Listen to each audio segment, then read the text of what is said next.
All right. I think we're ready. Are you ready, my chili?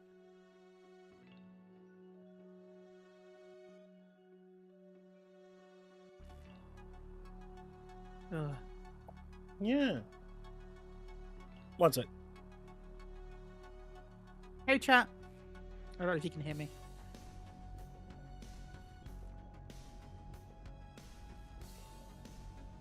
All right.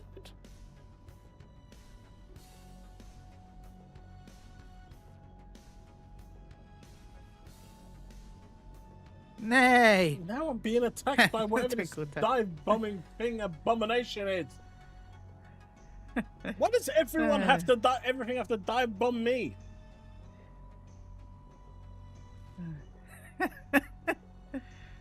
Twinkle toes. You know what? That's the least offensive thing anyone's ever called me, Steve. I'll take it. Hey, how's it going, folks? Yes. Yes. I am early. What say you? Both me and Chili are early. I mean, Chili for a change is actually really early, isn't it, Chili? Not that you're ever late because of me. I'm always late. Not that you're ever late because of me. Yeah, it's always me.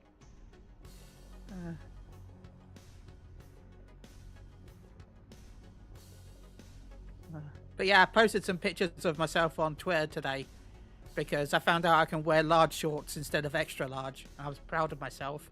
Oh, nice. And then Steve's comment, your feet look tiny. Yeah. What do you mean it's yeah, just a sure. multiverse? Oh. You see that? You make the effort to be on time, they have a problem. You don't well, make it's because the effort you're going to to be away time. for weeks because potentially away for a few weeks. Well, I'm hoping it's nothing more than a week, or maybe at least 4 or 5 days. That's what I'm hoping it is at max. You know, well, you've experienced EE and DT yourself, so. Yeah, I still haven't been able to stream. Really? Well, I wasn't able. I've finally been able to get a test a couple of days ago, but I didn't go live this week because of reasons. Yeah, I understand. The test seemed okay, but everything I found out it's because it's setting my default to a different device, even though I think it's trying to still connect to my router with the default, even though it's not default now. So I changed the device and it worked on the test stream. So hopefully, it's weird. Good stuff. So it's been an interesting week, Chili. Yeah. Lots of stuff happening. We've got Gears of War coming to Xbox, Gran Turismo 7, Uncharted 6. You know, what was Gears of War coming to Xbox? Man, that is the shockingest thing I've ever heard. I know, but even God of War 3 is coming to Xbox. Like, what? See? How is God of War 3 coming to Xbox?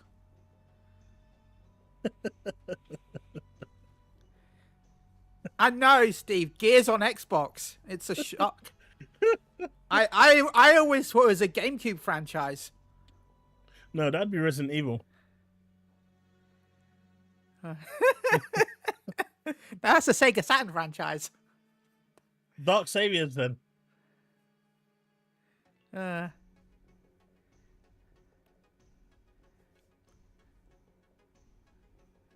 mean... Yeah, because it's bank holiday Monday, right?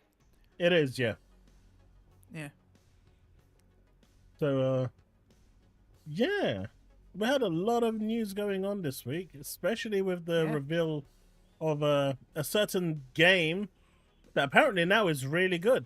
It was really crap before, but now that it's had its, maiden announcement for the Xbox Series P, it's actually a good game now.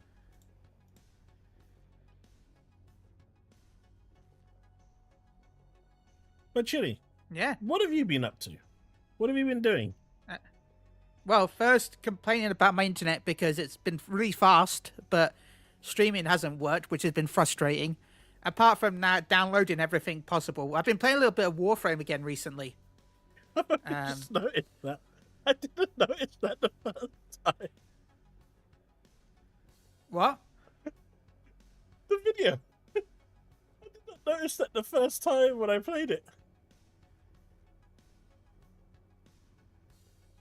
I'm very confused. You're not seeing the video? I'm watching the video, but yeah, that thing in the middle. So, is that okay? Okay, now you can see it. That's a good cock up right there. It really is. I really did not notice that the first time I played it.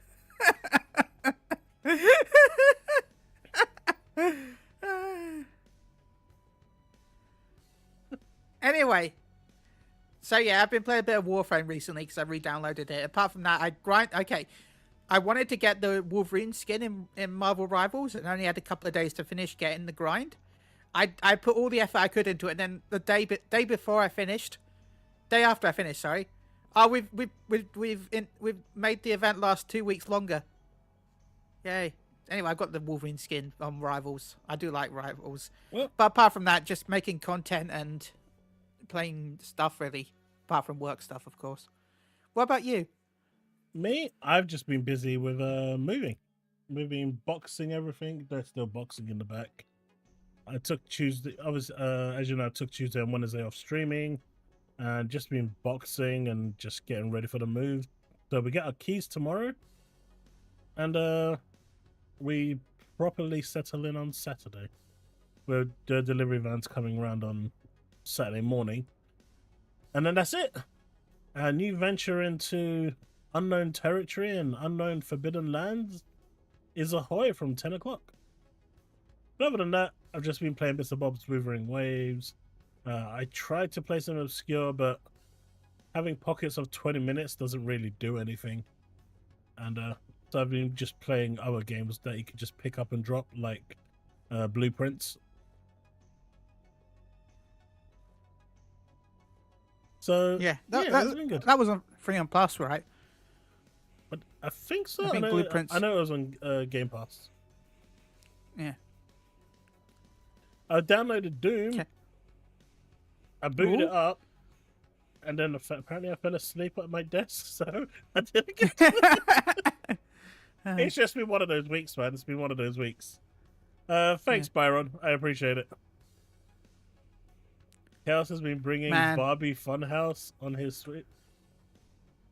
No. Steve, we all know about you and your, what was that game that you petitioned Power World developers to make, that dating sim with the pals? We all know the secrets now, Steve. Good pals mode. He can call it whatever he wants. But no, yeah, but I talk about Doom, like, I still feel it strange that so many people are complaining the fact that it's forced to have RTX. Like, I understand, but like, come on. Ray tracing there's been 7 years since the first ray tracing card now. 7 years. At some point, you're going to have to, if you don't set a new standard, then games aren't going to push that standard. I get that. See, I get that. But I feel like they didn't 7 have to years. force it on you. But if you don't force it, then eventually, I don't know. My view is like, if you don't...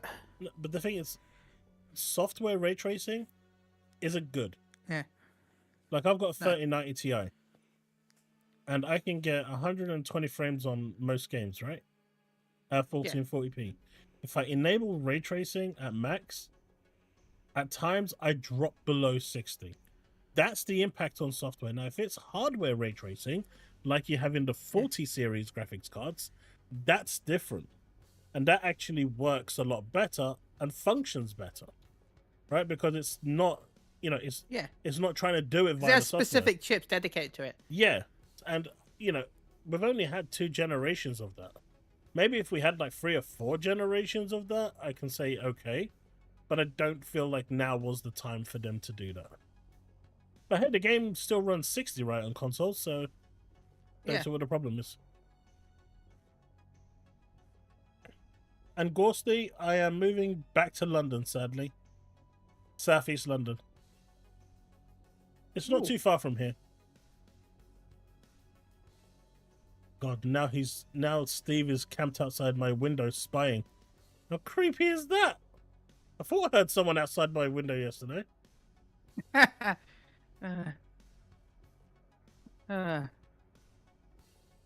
Dodgy person. But yeah, that's my thing with it. You know, at the end of the day, I feel like it's a little too early to be forcing it on people, considering how much of an impact it has when it's run on software as opposed to hardware. I think it. Nah, I feel like it's been enough time. But that's just me. Because if it wasn't for that, so many people. I know it's the loud amount of people, but so many people talk about how great their PCs are and poop on consoles. And then now that the PC is being forced to do something that's been standard on most console games anyway as well. I'm sure my PC will still run that game relatively well. I'm sure it will. But it's just funny seeing all those people complain, and then I'm like, but on the other hand, they talk about how great their PC is. I'm like, so here's the thing, right? You can't say both. I was talking to my youngest son, and I said, "Hey, look at this game. It's running 30 FPS." And he walked away, and I go, "What are you doing?" And he goes, "If it's not 120, I'm not interested." I said, "What do you mean 120? I got this dude over here saying that you can't tell this Nintendo dude over here that says you can't tell the difference between 30 and 60. And he goes, well, maybe he needs to go back to an optician because he's clearly blind. You can tell the difference between 60 and 120. And you can. Yeah. Right? You can clearly tell the difference. And it goes... Remember when our games used to run at 28? But he's actually prepared to play on low settings as long as his frame rates are 60 to 120. He is not prepared. I mean, that's standard, right? For even like I know it's more of a normal thing now, but I swear that was a thing back in like even the early 2000s for competitive gamers. They would set the settings as low as possible to get the highest frame rate. Yeah. Like I remember that back in the day with Counter-Strike. And it's Unreal Tournament. So the PC mentality is that they're happy to play with lower fidelity as long as they can play it at 60 plus. And in my son's case, it's 120 plus. He's like one of those snotty PC gamers. Right, Steve?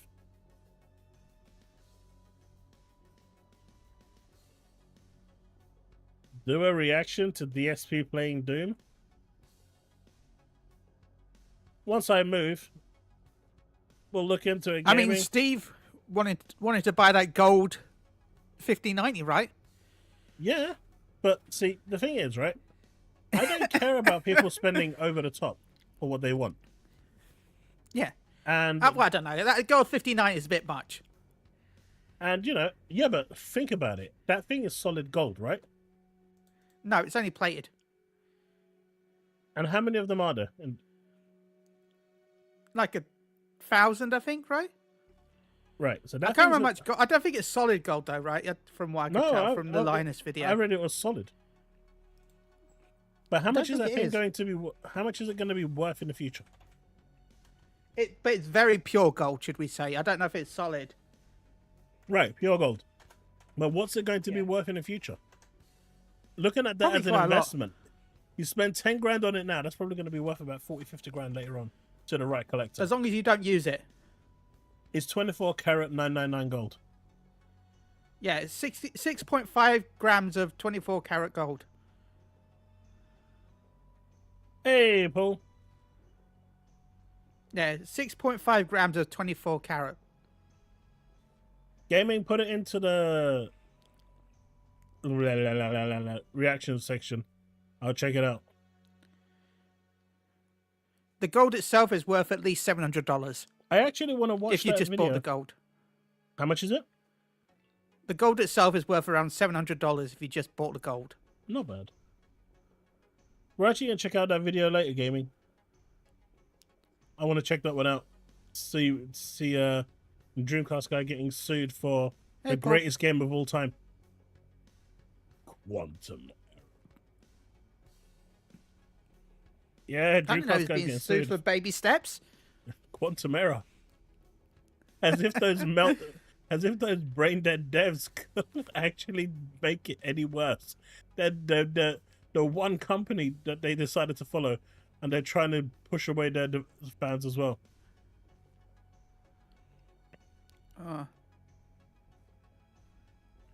But Hellblade 2 is landing on PlayStation and enhanced. Yeah, it's probably going to be 60 FPS, right? I wonder if it is. I wonder if it's actually going to be 60 FPS. I mean, I've heard different things, right? Because the ray trace lumens that this game uses is really, really good. Yeah. Right? And, you know, obviously on the Xbox console, this ran 30 because that was the creative decision, right? The creative decision for this was to run it at 30 FPS while PC could run it at 60. So I played it on PC because I wanted 60. And it was good at 62. But it'll be interesting to see if it actually does go full 60 now to consoles. Because they're also porting an enhanced version for free on Xbox as well and PC. So any enhanced features that the PlayStation 5 version is also going to be updated on the Xbox. Cool. I'm seeing that people are using that as a defense, you know, as a gotcha or as a way of trying to alleviate it. But the reality is, at the launch of the game, those enhancements weren't there. And people that played the game aren't going to go back. They've 100%ed the game. They've done everything they wanted to do with it. And realistically, a year later, at least for console gamers, for PC gamers, it doesn't matter. They played the superior version day one. But for console they played gamers, enhanced already. Yeah, they had it jacked up to max. You know what I mean? I saw this game running on a 40 series. It was mind blowing. Like my 3090 looks great on this, but the 4090 looked it was just on another level, man. But this happens. It's already a beautiful game as well. It's the best looking game out there. I don't think I don't think I can name you a single other game that looks as good as this game does. Yeah.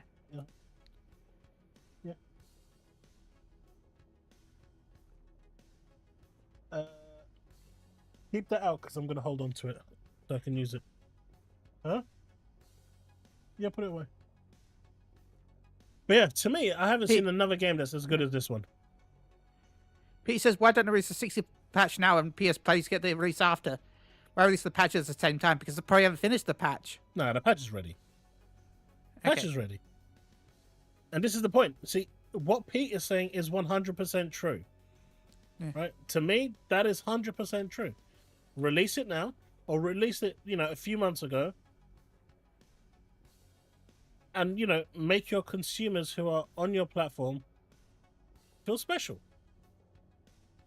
Why hold it back and delay until the PS5 release? PS6 release, man. They really are holding it back. Mate, the PS6 at this rate is going to be here by 2026. That day keeps moving forward. I mean, I'm still saying 2027 because that'll be 7 years, which is about the average lifespan of a PlayStation console. But I agree with Pete, though. Like, I totally agree with Pete. Yeah.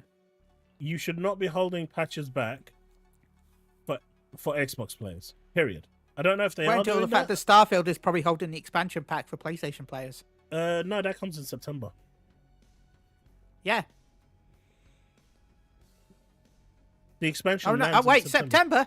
Yeah. Man, it's going to be up against Marathon. What will it do? Mate, Marathon ain't coming in September. Marathon ain't coming full stop after what just happened. But how can Marathon steal Starfield's textures if Starfield is already out?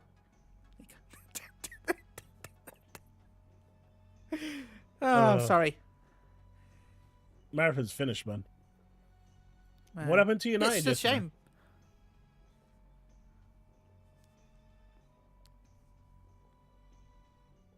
But yeah. So Oh yeah, new Space Marine remaster just got announced as well. You're right, Knights of Cypher for Xbox and PC, but no PlayStation. really? Yeah.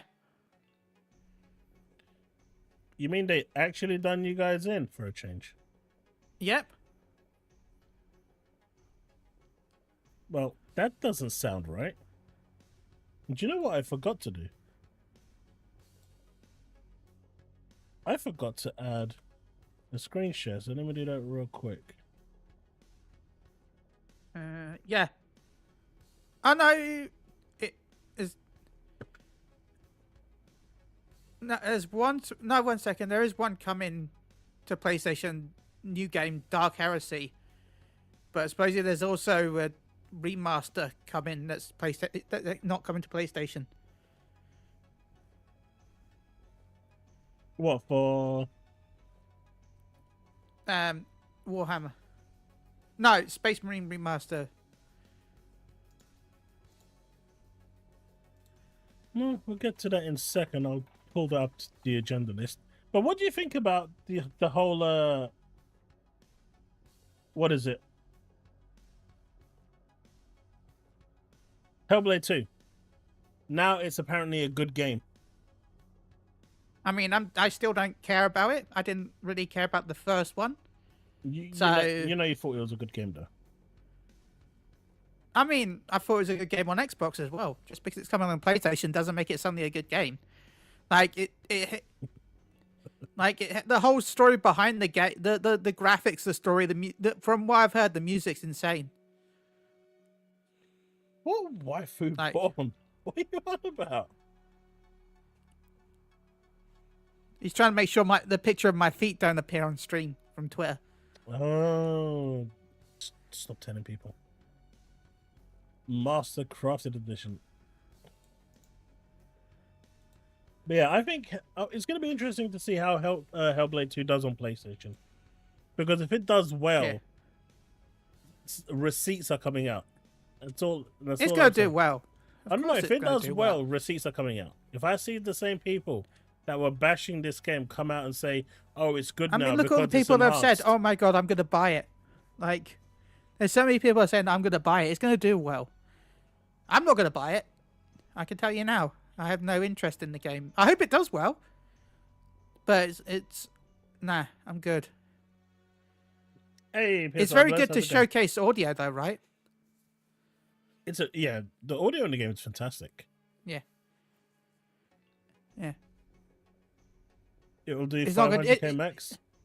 I know. I think it'll do a lot more than. Okay, I say that. It depends on what they price it. If they price it at $70, I don't think it's going to do that well. But if they price it at between $40 to $50, I think it's going to sell really well. I mean, the original was at 50, so I think this is going to be 50 as well. Yeah. Max 50. I can even see it. Yeah, but now it's enhanced. Now it's enhanced. Chaos. Those extra words add $20. Mate, they need to come out and quickly say what that enhanced is.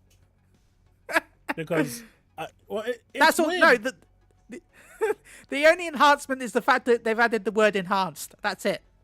No, but it's just, why would you come out and say that the game is enhanced, but not actually say what the enhancements are? What are they hoping to do? A deep dive into Hellblade 2? Like, who at Microsoft runs these ideas?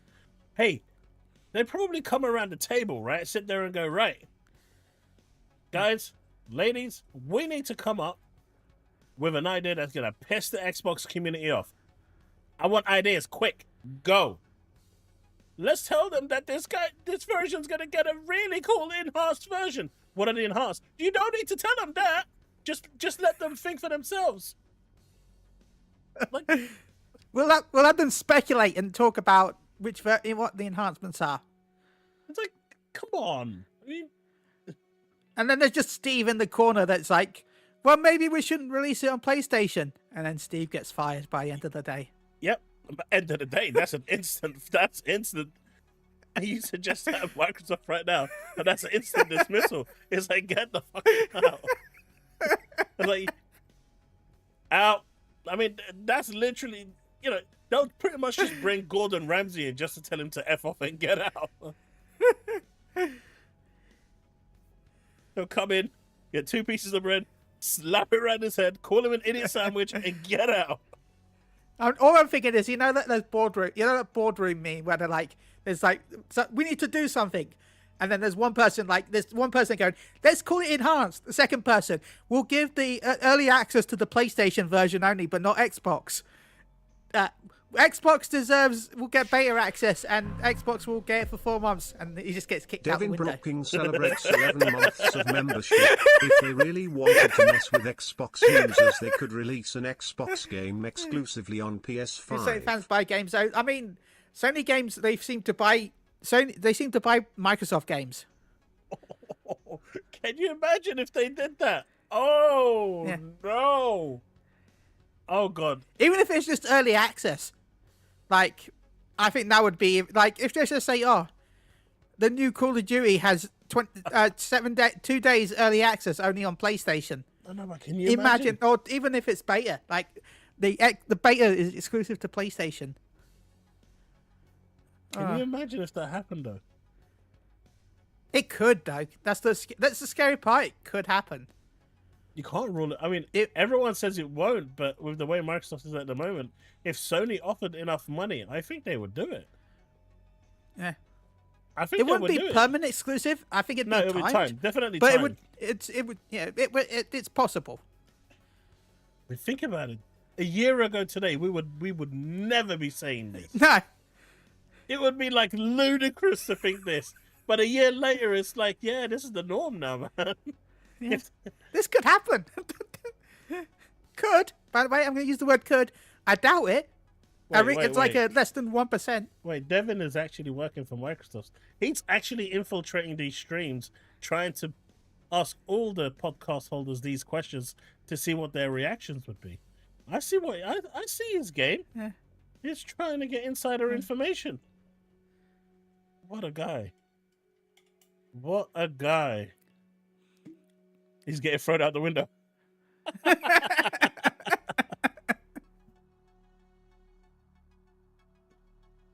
Woodman just gonna walk up to him, pick him up, Fresh Prince straight out the door.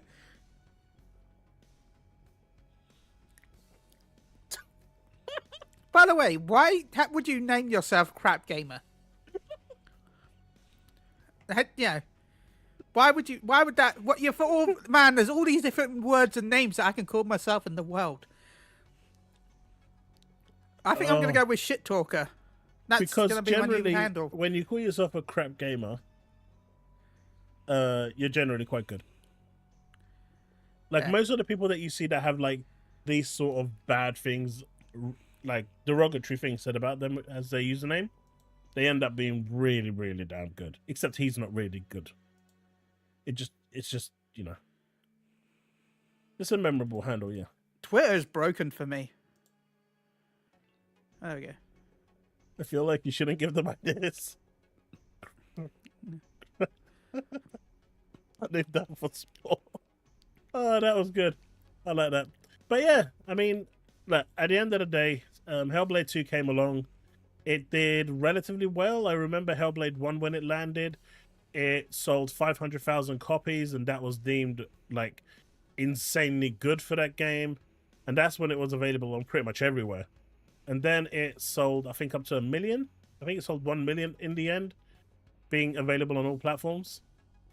So I'm not sure how many it's ultimately sold on Xbox and PC, but it probably is going to surpass what the first game did, in my opinion, overall, which is not bad. Yeah. Although for being in development for 7 years, you kind of expect it to do a little better. Thank you for that membership, though, Devin. Yeah. Doom has hit 3 million, right? Players. Yeah. Not sold. No. 2 million of those players are on Game Pass, so 1 million sales.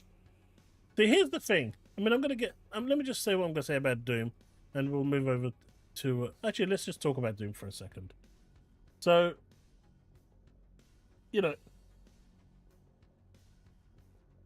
when it comes to Doom, Doom used to be this big franchise, really big game, and everyone used to go nuts about it back in the old, back in the old PC days.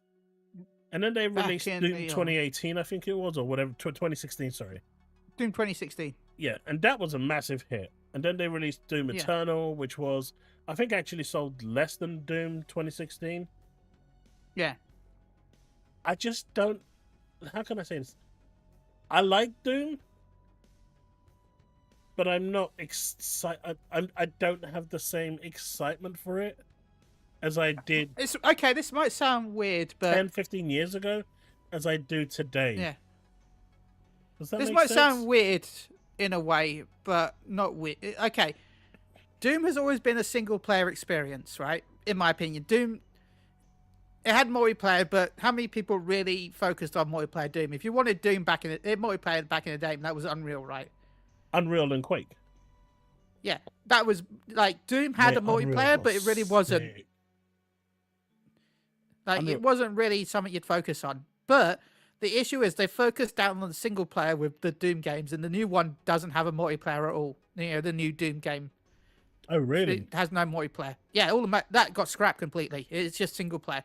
And I feel like that's one of the issues. Not the fact that it's single player, but the fact that Doom is focusing on having a story. In reality, Doom had a story, but it was such a loose story that I don't know anyone who bought Doom for the actual story apart from you're a guy with a gun, you're infiltrating hell, you shoot the things. That's enough. That's basically all the story that people really need for Doom. But a lot of the most recent Dooms have gone way too much into story and cutscenes from what I can tell. And I think that doesn't help. Well, Doom 2016 and Eternal didn't really have that much story, but Dark Ages definitely is story focused. Yeah, and I think that's his problem. Well, they were trying to aim for a different audience because a lot of people often said they didn't like Doom because they had to go elsewhere and look elsewhere to find the story. Yeah. So they kind of tried to cater for both audiences with this one, which I think is a good idea. But at the same time, you're alienating the people that like Doom for Doom. Yeah. But the generation that liked Doom back in the day, that's basically my generation, we're kind of growing up. And the younger audience, like my kids, they couldn't give two craps about Doom. Yeah. It doesn't mean anything. And they can't release Doom blocks because that wouldn't make sense. No, but it just... See, when you say Doom to me, the first thing that comes into my mind is Slayer. The Doom Slayer, right? When I say Doom to the younger generation now, they're like, what's that? Oh, it's the FPS game. That's it. There's no connection to it. These games of yesteryear that appealed to us as kids and growing up just don't have the same appeal anymore. And, I don't feel like Doom has that same pull it did like 10, 15, 20 years ago. I just don't think it has. I think it peaked with 2016. Eternal, from what I understand, concluded the story of Doom, and they should have just stopped there. Dark Ages, I mean, if they were hoping that this was going to be like a 10, 20 million seller, it's not going to happen. I mean, they're already happy with its sales. They've said the fact that they're happy with its sales and player base. So, yeah, I could say he wasn't called Slayer until later. He was Doom Guy. Doom Guy in 1 and 2.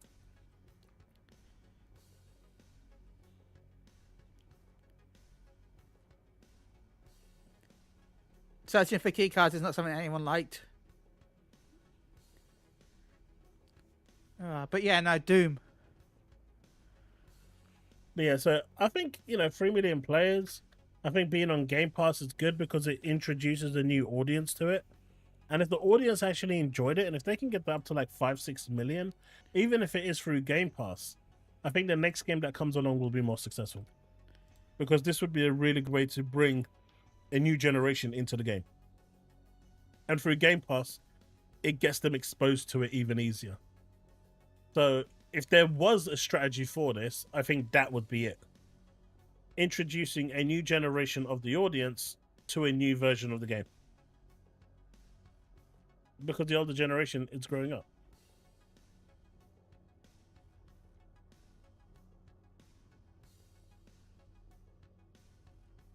But you know, Unreal Tournament was great. The announcer was great.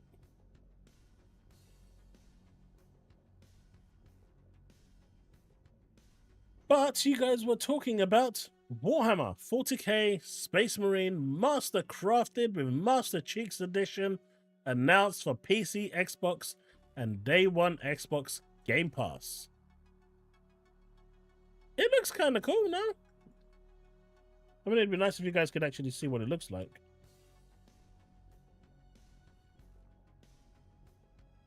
Yeah, that's kind of cool. I think this was exclusive to Xbox originally anyway. I don't think this came to PlayStation until later. So that's probably why. But is this actually landing on PlayStation at all? No, it's Xbox and PC only. See, this is why the strat just is so weird with Microsoft. Did they pay for this to only be on Xbox and PC? Or was this a publisher decision? If it was an Xbox decision, it makes it even more confusing with their strategy, right? It was on... Okay, Dabla... Oh, that'd be why then. Dabla said it was on PS3. They probably can't be asked... Because at least with the Xbox and PC version, it's just going to be running the same... It's just be upgrading that, right? Come on, they could just port the Xbox version. Let's not beat around the bush. They could do that. But they won't. That'd take a little bit more effort. I saw the Witcher controller. It looked alright. But I saw one of the I can't remember who it was. One of the Witcher voice actors saying like, if you're mad that Ciri's the main character of the next game, go read the books. Yeah, apparently the books are better. Yeah, I just only read. And also, she became one of the main characters later on in the books. She does. Yeah. So someone mentioned in chat, Xbox has had an 8% upturn in console sales. And yes, I saw that, and yes, that is good. But considering they've been having a downturn year on year in ridiculous percentages, like 40, 50% downturns, at some point they had to start going up. And I hate to be mean, like, I'm sorry. This is not just aimed at Microsoft here. Can I just say this before you continue? Yeah. When someone says I hate to be mean, they're actually being mean. Go on. Okay. I'm just saying the fact that if you've sold 10 consoles and you've had an 8% increase and you've sold 2, it sounds more impressive saying the 8% than it is the 2. Okay, you take that back though. Xbox did not sell 10 consoles. Fine, it sold 10,000. You're still being mean. I think how long were we talking about? Are you talking a month? No, we're talking about 4 years. Oh, okay. Sorry, I thought you were talking about the last month. We're just talking about April. Okay.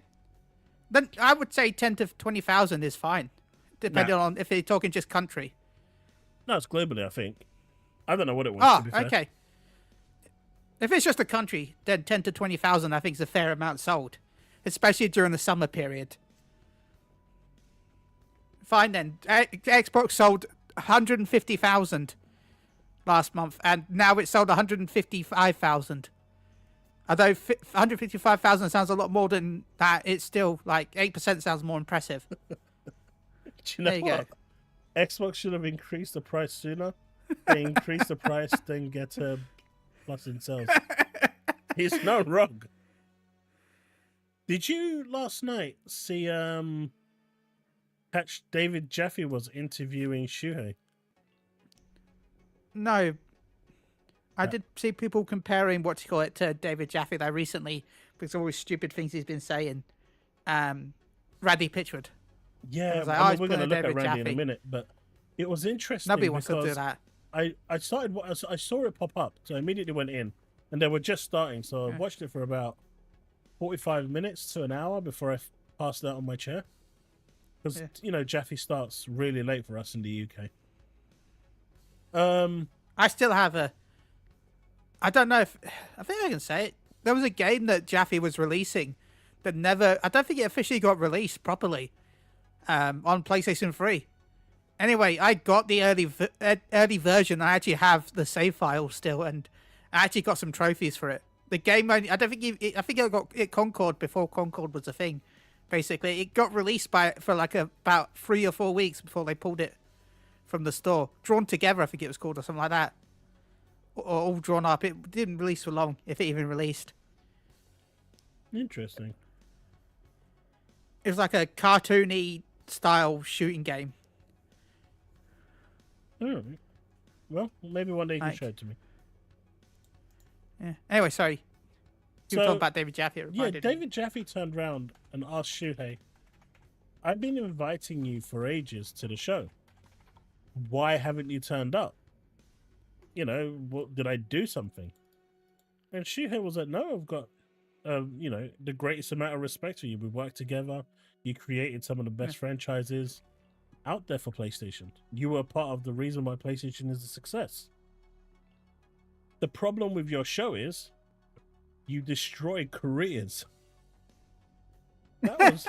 And he's like, anyone that's been on your show has had their career completely derailed because of the questions you ask. And so he turned around and said, we're going to do something different. You're not going to ask me questions. I'm going to ask you because I don't want to be put into that position. That's crazy. And apparently people from Sony who watch Jaffe's stream have a real hate boner against him.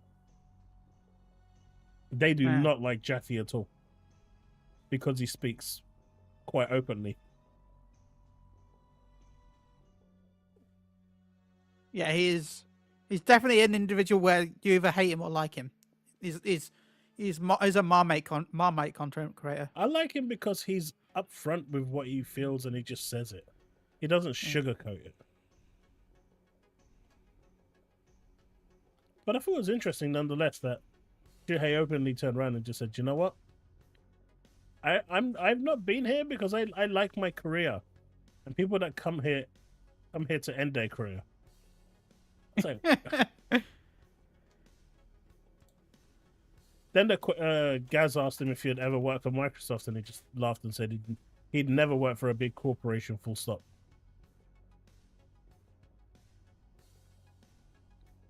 So, interesting.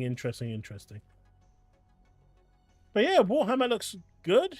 Coming to Game Pass, June the 10th. This is 2 days after the Xbox presentation showcase, which hopefully I'm going to be here to stream, as well as the Summer Games Fest, which is on the 6th of June. Yeah, I'm hoping to be here for the Summer Games Fest with you and maybe the Xbox thing.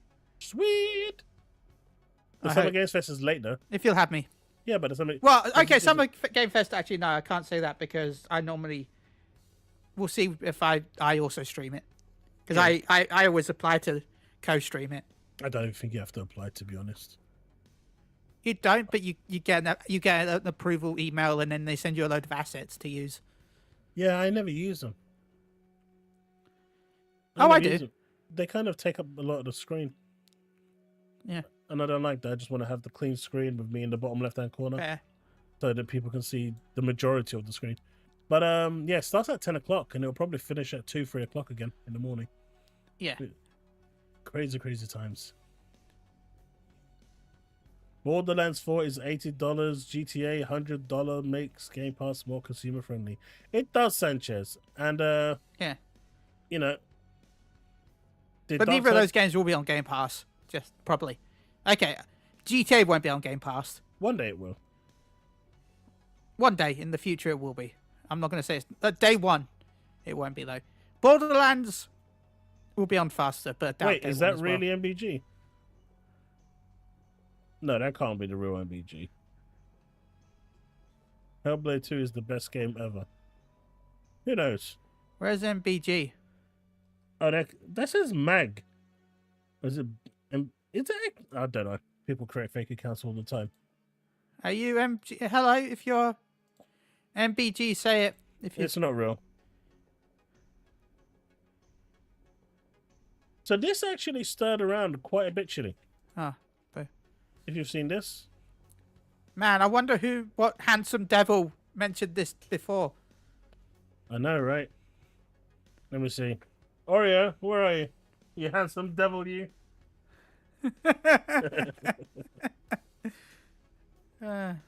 So I'm seeing a lot of like conflicting things. Some people are really happy for this to happen. Others are really not happy that this is potentially happening. Let me guess. 20% of them are the people that still don't like their Xbox games to come into PlayStation. And now they're complaining about this also.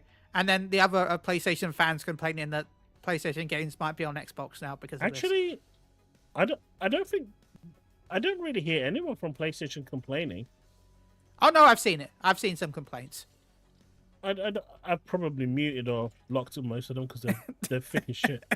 But yeah, I'm talking about from the Xbox camp. It's really divided how people feel about this happening. You've got one section of the audience who genuinely believes that the heydays of, the 360 days can still come back. And then you've got the other camp who's basically said, you know what? Whatever box they release is just going to be a medium, and if they have Steam on there, it's just more games for me to be able to play on my Xbox. Which is the camp that's going to win in the end, more 9 out of 10.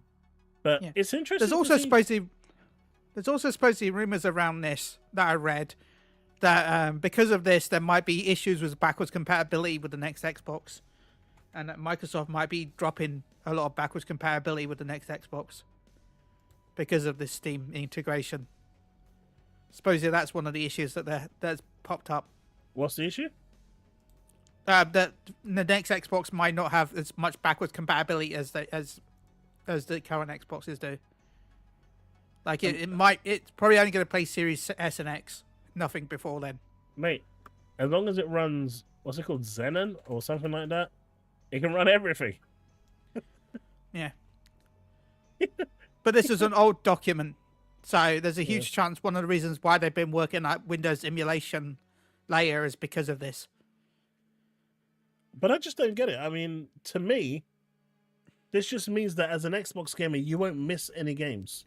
Yeah. Now, Gabe has made it no secret that he is perfectly happy to fully integrate Game Pass into Steam. He said this multiple times now in interviews that, as long as they can come to an agreement, he's happy to do it. Which basically means you can launch your Game Pass games through Steam if you so want to. I think that would be the biggest win here. That integration alone would be mind-blowing. Right? Yeah. Look, there's the Microsoft employee supporting your idea by gifting a sub. I know, it was bang on time, wasn't it? That was bang on time, like, let's go. Hey, Byron, thank you for that gifted membership. I mean, Devin, thank you for the gifted membership for Byron. Oh, my mind is all over the place. But I see this as a Don't win. say that, Steve. Even though I agree with you, Steve says Steam isn't even that good. It just has more games. I don't like how much bloat Steve is. I was gonna say Steve. No, I don't like how much bloat Steam has. It just feels like way too. I don't need all that crap. I don't like running Steam. Just give me the launcher for the games and the store. I don't care about any of the other things. There's way too much stuff in Steam. I don't care about trading cards. Well, I like trading cards, but I don't care about those ones. I don't care about those achievements. I don't care about the forums. I don't care about the... Yeah. You can make money from those trading cards. Because there are some crazy people out there that want to collect every single card. And I know they sell, some of them sell for like £1.50, but it adds up, man, because you get them like hot candy. I wonder if I have cards from that game that never came out, Noskov. Yeah, Remember Noskov? you put them on set, you basically set a price next to it, and people just pay for it, you know, throughout the day. Depending on how many you got until they sell out. Because it goes on the marketplace, like the auction house in 11. Yeah. Sorry. Sanchez just said almost 90 million PS5 consoles. No. At best, I want to say there's 45 million PS5 consoles sold, right? No, that's way more than that. I'd say there's like... I don't think it's that 65. high. No. And I reckon there's about 15 in the thing. There's like 10, 15 in... I'd say about 10 million in warehouses right now. Well, they've shipped 70 million. 77. I thought it was 70. No. They've shipped 77 point something million. Okay. Okay, then 55 to 60 million then. But they're still not 90. No. I mean, how can they sell more than they've shipped? That doesn't make sense at all.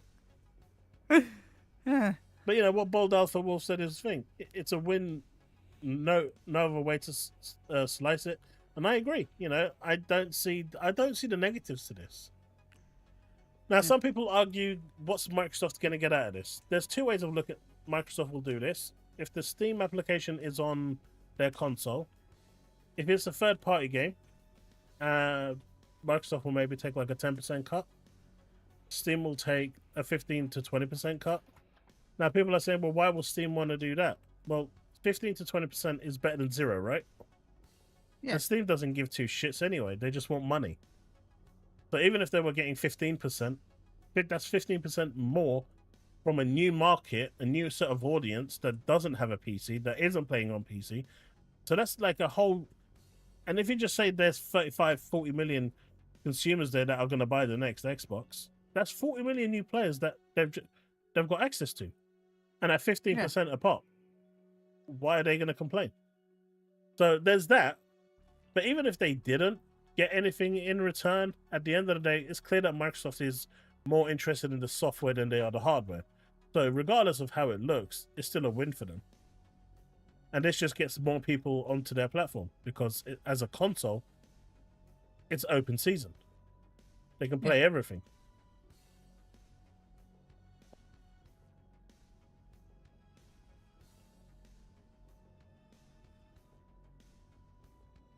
That's what I think would be. They'll come to an arrangement where both sides will take a piece.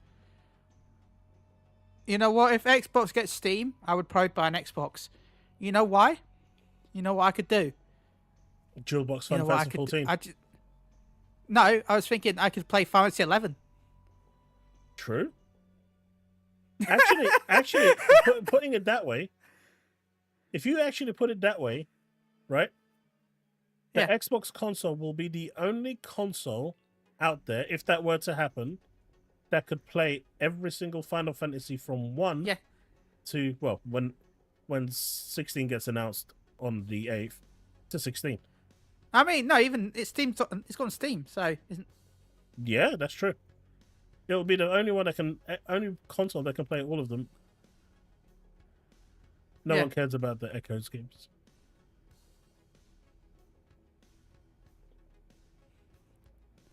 The sensible PS4. All I'm going to say is, if you have a console that I can play Final Fantasy 11 on, I'd be tempted. Not going to lie. It's a good game. Yeah.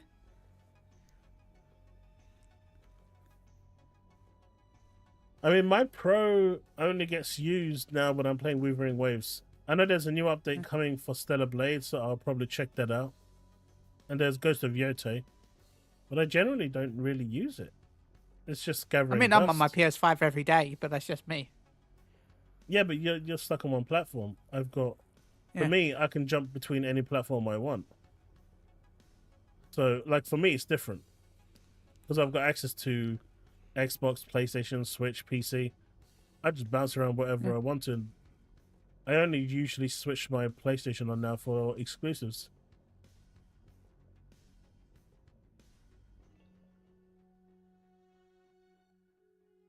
But yeah, no, I was just thinking about that, and yeah, you're right. You could, because you got all the backwards compatibility for 1 to 9, right, and 10, right? HD remaster. 13 is backwards with the Xbox 360 version. 12 has the Zodiac version. 14 has come out on Xbox now. 15 came out day one on Xbox and PlayStation, right? It did, but it was Sony had marketing rights, so people didn't even know. Yeah. And it also had a bajillion discs, right? If I'm rightly, was it 4 discs? Which one? 15. I don't know. I played it on the PS4, I think. Was it PS4? Yeah. Yeah. Yeah, I played it on the PS4. Yeah. So I can't remember. Yeah. Never a stream without a develop. Look, Steve, I'm here. What do you expect? But yeah, you know, what Bob was saying is right. People just don't want Epic. They're still selling. And from what I last read about the Epic Game Store, they actually turned a profit, finally. So clearly, It's a shame because Epic is actually better for companies than Steam. Not only is it better for publishers because they take a lesser percentage. Games in general run better on Epic than they do on Steam. Steam has whatever it's running in the background actually hits performance. If you've got a brute force PC, you're not going to notice it, right? But if you've got a lower spec PC, you will notice it. Running games on Epic Games actually gives you better performance because there's less bloat. Well, because Steam always has an overlay in the background, right? Even if it's not visible, it's still technically got an overlay. Yeah, not just an overlay, but So everything else running in the background that's keeping Steam running. It's just bloat that's there that hits performance. But not a lot of people realize that. But then, it's got the mod scene and, to answer Bags' question, Xbox supports mods now, so it'll support it in the next generation as well. Yeah.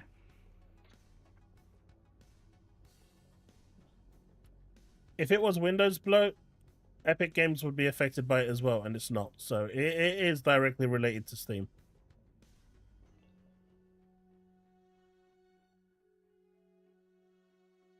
Battle.net is another good one, but I don't think anyone uses Battle.net.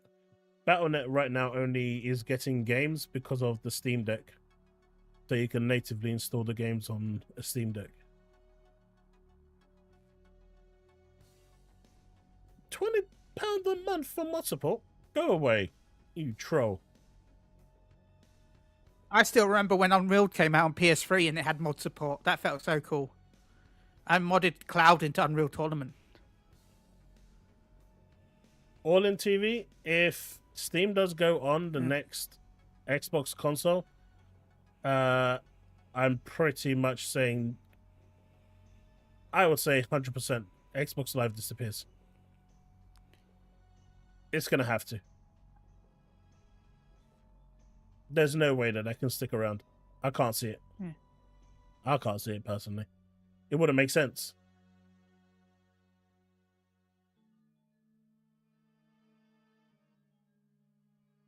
Steam won't be sold bags. I had an argument with someone in your YouTube video about that.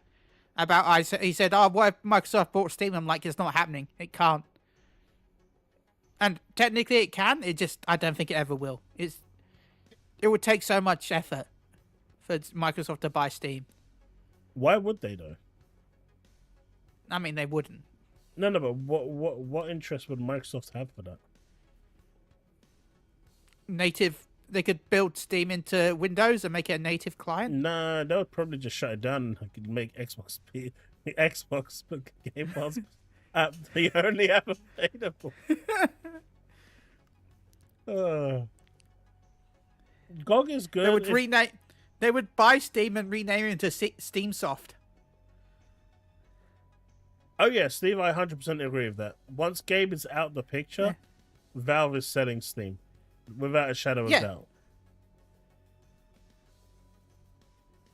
Valve is going to get, the shareholders will get an offer and it will go. As for GOG, I've used GOG a little bit. It's okay, but no one likes the Yeah. interface. Steam's interface is just very simple, and it works. That's the only thing. It's just a very, very simple UI, and it works. Steam making a console? They still are making a console. At least that's what the latest information is. They've got the Decade, which is basically a new VR headset that they're working on. They've basically slapped a Steam Deck onto a VR headset and put it in your face. I'm not joking. That's literally what it is. They literally got a Steam Deck. And I believe you. Slapped it onto a thing, called it a Decade, and slapped it onto your face and said, right, as long as you don't get chronic neck pains, you're good.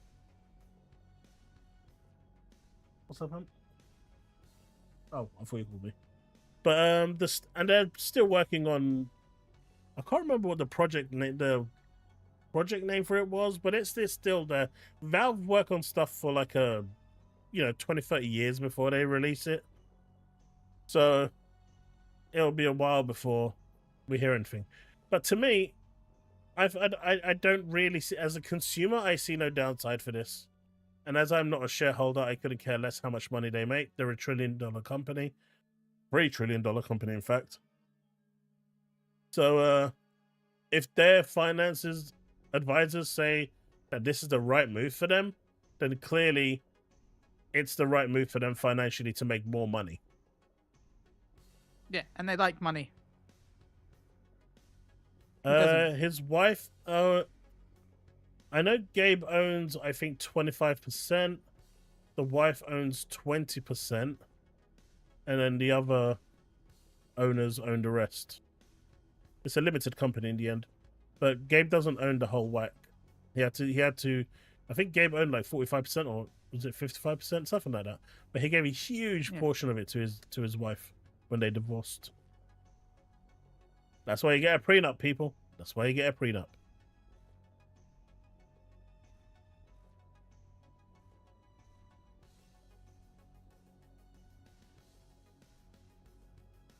I mean, so Half-Life IP is epic. And there's lots of rumors about Half-Life 3 in the works. It's already completed. It'll be very, very interesting. I mean, can you imagine this summer they actually show a trailer for Half-Life 3? Everyone's going to be excited for Half-Life 3, right? Because that's like going to be the biggest thing ever. That would actually probably be one of the few things that could actually potentially, hinder and bother GTA. I think Half-Life has an audience big enough to potentially do that. But then no one's going to be thinking about like all the other games that got stuck on number 2, right? Like Team Fortress and Portal and everything else. All of those games are coming too with part 3s. Once they open that floodgate, you've got a whole legion of games. Left 4 Dead 3. I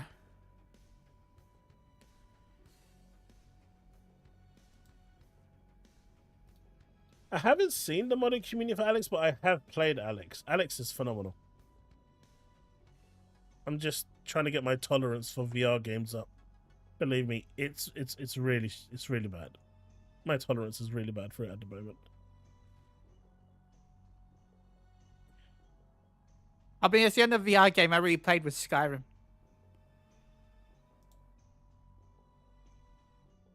And even then, I just ran around with my hands in the air. I did, Paul. I've got it.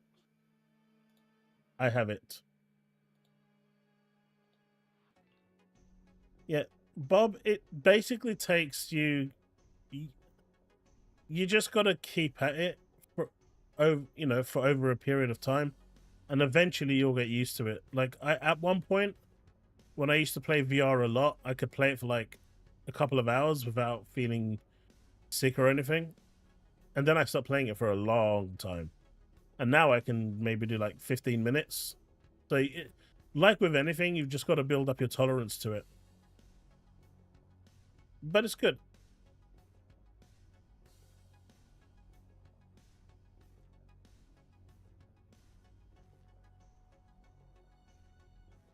I thought Sega coming back was pie in the sky. You never know. You never know, man. You never know. What we need is a Skies of Arcadia remake. I can understand that, Bob. I can totally understand that. VR is when I was in town earlier at CEX, I saw a 32x copy of Mortal Kombat, and that was 120 quid they wanted. Ooh. I'm like, really? Man, I remember the 32x. What if Sony is already making a PlayStation handheld? I think they are. Yeah. But I think they're making we're getting a PS6 both the as well. PlayStation handheld and the PS6. I think so too. But the handheld will just be the PS6 tiny. See, I think that's a mistake. I think that's a mistake. If they actually do that, I think that would be the biggest mistake they've ever made. Yes and no. I wish that we would get a separate handheld, but at the same time, by making it the same console worse, they don't have to support it, which is their main issue of handhelds. Well, yes, I get that, but if they go down the route of saying, "Hey, handhelds," but it's anything they do. If they go down the route of a handheld and saying this is basically the PS6 Lite or PS6 Go or whatever it is, and the same games are going to be built, the same SKU game essentially, same code built, they will be built on the PS Go first and then upped to the PS6, which means the limitations of the PS Go or whatever it's going to PS6 Go, whatever it's going to be called, will be felt by the parent console. So the main console at that point for that platform won't be the PS6. That PS6 can be as powerful as a 5090 or a 7090. It don't matter. In terms of what it's capable of doing, will be limited by what. Wouldn't that be a downgrade? Because I thought the Pro was a 5090. Yeah, the Pro's like a 8090. Let's not get into that, bro. And I can't believe people were... Man, I still remember, right? Was it J-Dub? I think it was J-Dub when he turned around and Puerto Rock just told him to just shut up. And he said he's been told that as far as he's concerned, the Pro was a 4090 killer. I was like, my dude, that was even too much bullshit for P-Rock, man. I mean, mad respect for P-Rock for like not going into those delusions of grandeur. But jeez, I know a lot of people are pooping on the Portal in your chat, but trust me, I don't know. I'm weird, and I think it's overpriced. But I still prefer the Portal over any other handheld that has come out. Just because, in theory, you won't need to upgrade it to get better graphics. In theory. Like when next gen comes out, in theory, Portal will look better than it already does, right? I mean, Portal technically is just a remote play, right? It's not doing anything. That's what I mean. In theory, any upgrade you get in the future, like when the PS6 comes out and the PS6 games come out, you can then play the games on your Portal. No. 100% no. 1000% no. In fact, I'd go far as saying a million it'll run in percent. the PS6. No, it won't, because Sony will release a PS Portal, Portal 2. That's why I said in theory. Yeah, they will not allow you, because if they did, the PS Vita would actually work with the PS5. There is no reason and why it did for a while. There's no reason why that device can't mirror what your PS5 is doing. Considering I can install Moonlight on there and stream my PC to my Vita and play it perfectly fine. So if I can do that streaming my PC, that's just Sony being scumbags and trying to think. I mean, let's be realistic. While we're talking about them being scumbags, right? What the hell is this all about? Yeah, this sucks. I used it a lot. It was such a good service. I mean, and you're expecting really them to turn around and say, "Hey, we want to be consumer friendly by not selling you a product you don't need to buy again for no reason whatsoever." Oh no, they'll sell an upgraded version with a better screen and a better Wi-Fi. What? No way, Steve. No way. Now you're chatting shit. No way. I want to give you that. Oh. But yeah, no, that PlayStation Stars thing sucks. I'm gonna have to use my points eventually because I've still got a tenner's worth of points. Bob, listen, mate. Paul has cancer. He's beaten it. He's visually impaired. Please do not be. Don't go down there, mate. Yeah, don't do that, mate. Cancer sucks. He said he's visually impaired.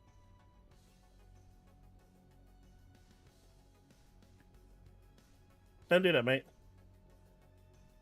He can't read a lot of the text that other people are writing.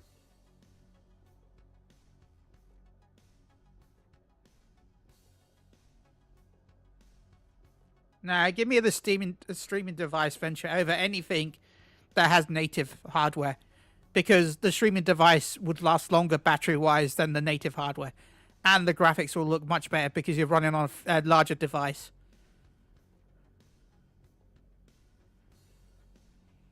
But yeah, because, hands can hit in different ways. And unfortunately for him, one of the places it's hit is his vision. Yeah. So he writes in he writes in upper cases so he can see it. He's also got the text quite large so he can see it clearly as well. So it's not it's a thing. Yeah, that's why he uses it. He doesn't. I just would like to shout a lot. I just thought it was him, to be honest. I did. No, he doesn't like to broadcast it. I know he's mentioned it to me once before. But yeah, I didn't ask because everyone's different. That's why he uses caps because he's visually impaired. He can't see clearly. So trust me, if I take my glasses off, I can't see shit anyway as well. So Paul, you're all good, mate. You're all good. Trust me, Paul. You're amazing. We love you, Paul. If you don't see chaos or myself say something, just take it as a but yeah, the one quote I read about this, which was quite funny, was that Sony's loyalty program wasn't loyal enough. Yeah. I mean, but I think Microsoft. But this is Sony and Nintendo both cancel their loyalty programs, right? No, Microsoft is still going. No, Nintendo. Nintendo, no one cares about Nintendo. Nintendo does their own things. They just go around suing everyone. They sued their own No, but Nintendo base. had the gold. Nintendo had the coin system that they scrapped. Yeah. And so what they did was they gave you the coins. Yeah. And then they realized that they didn't want to do that, and then they sued you to take them back. They cancelled it and said you stole it, and so then they wanted it back. That's how loyal they are to their community. Nintendo is a different breed. You just don't. You just ignore Nintendo. I mean, do you remember their content creation program scheme that they had a number of years ago? For which one? Nintendo. For Sony. Nintendo. Oh yeah. They were gonna where you got approval to make content for them, and if you didn't, you get struck. Well, not only that, once you joined their content creators approved list, any money you made off it, they took 70%. Wow. Right, and that was That's before. insane. That was after the 30% you lost. Or no, before the 30% you lost. Yeah. So YouTube takes 30% and they take 70%, and then whatever's left. Once YouTube take that 30%, you're left with the 70%, and from that 70%, they take a 70% chunk, and then you're left with a 10% measly output from that video. And so people stop making Nintendo content. Yeah, Dabble. Nintendo had a loyalty program. It was actually really good. The Stars program the coin program was really good. Dabble. I actually got a load of money back from it. So. And the PlayStation thing, I've made a decent amount. My mate got it. Well, he funded his PlayStation Plus last year because of he got when it was discounted, and with the Plus stuff he had from Stars, he got his whole year of Plus for free. So the issue with Stars was the fact that I think it was only available on mobile, right? So most people didn't even know what they could do with it. It was only available on mobile, yeah. But it was still a really cool program. That would have been even better if you had PlayStation Home. Oh my god, yes. Because then you could have actually had the, those figurines that you unlock through PlayStation Stars? Yeah. Then you could have actually had your home, and you could have actually had, like, wall cut, shelves, and actually have them all laid out so you could, like, get people to come and check out your cool stuff in that virtual world. I know I said it before, but it's so weird that started off as a getaway game. But yeah, so you know that, right? I do, but I don't know why they got rid of it in the end. It's a shame. I have my emails from when I was a closed alpha tester for home. Mine was the Atari 2600. Cool. Mega Drive. Showing my age. Yeah, I can't believe. My dad had a Mega Drive, and when I used to go over to his, he refused to let me play on it, so my mum bought me one. Nice. That's why I got a Mega Drive. Do you think this has anything to do with the problems they had last year, where PlayStation Stars and stuff was down for God knows how long, and then later? Well, not just down, but it was up, but a lot of people couldn't access the currency option, which is what most people used it for. Well, last year it was down. This year the currency was missing. Yeah. Do you think they're just having enough actual problems with the code to the point where they can't maintain it? I wouldn't be surprised if they've added so many collectibles that they're reaching the limit of what they designed it for. You say that and you remind me of Dead or Alive. Did you know that on Dead or Alive on the Xbox 360, there's so many collectibles that you can't actually download all? Originally, you couldn't download all of them. It actually exceeded the allowed limit of 100 DLC, or is it? Yeah, well, it's like Xenoverse, the Dragon Ball game. I don't think they designed it to last this long. It's OG, and it's crazy. I don't think they designed the Dragon Ball game to last this long because someone's found out in the code that with the next update, if they do any more DLC, it's actually going to crash the game. Because the game was only designed for some reason to have up to 194 quests. And they're going to hit the 194 quest limit with the next update. So if they add any more DLC to the game, it will actually just force the game to black screen every time you load the quest mode. Unless they update the engine. They're going to have to at some point.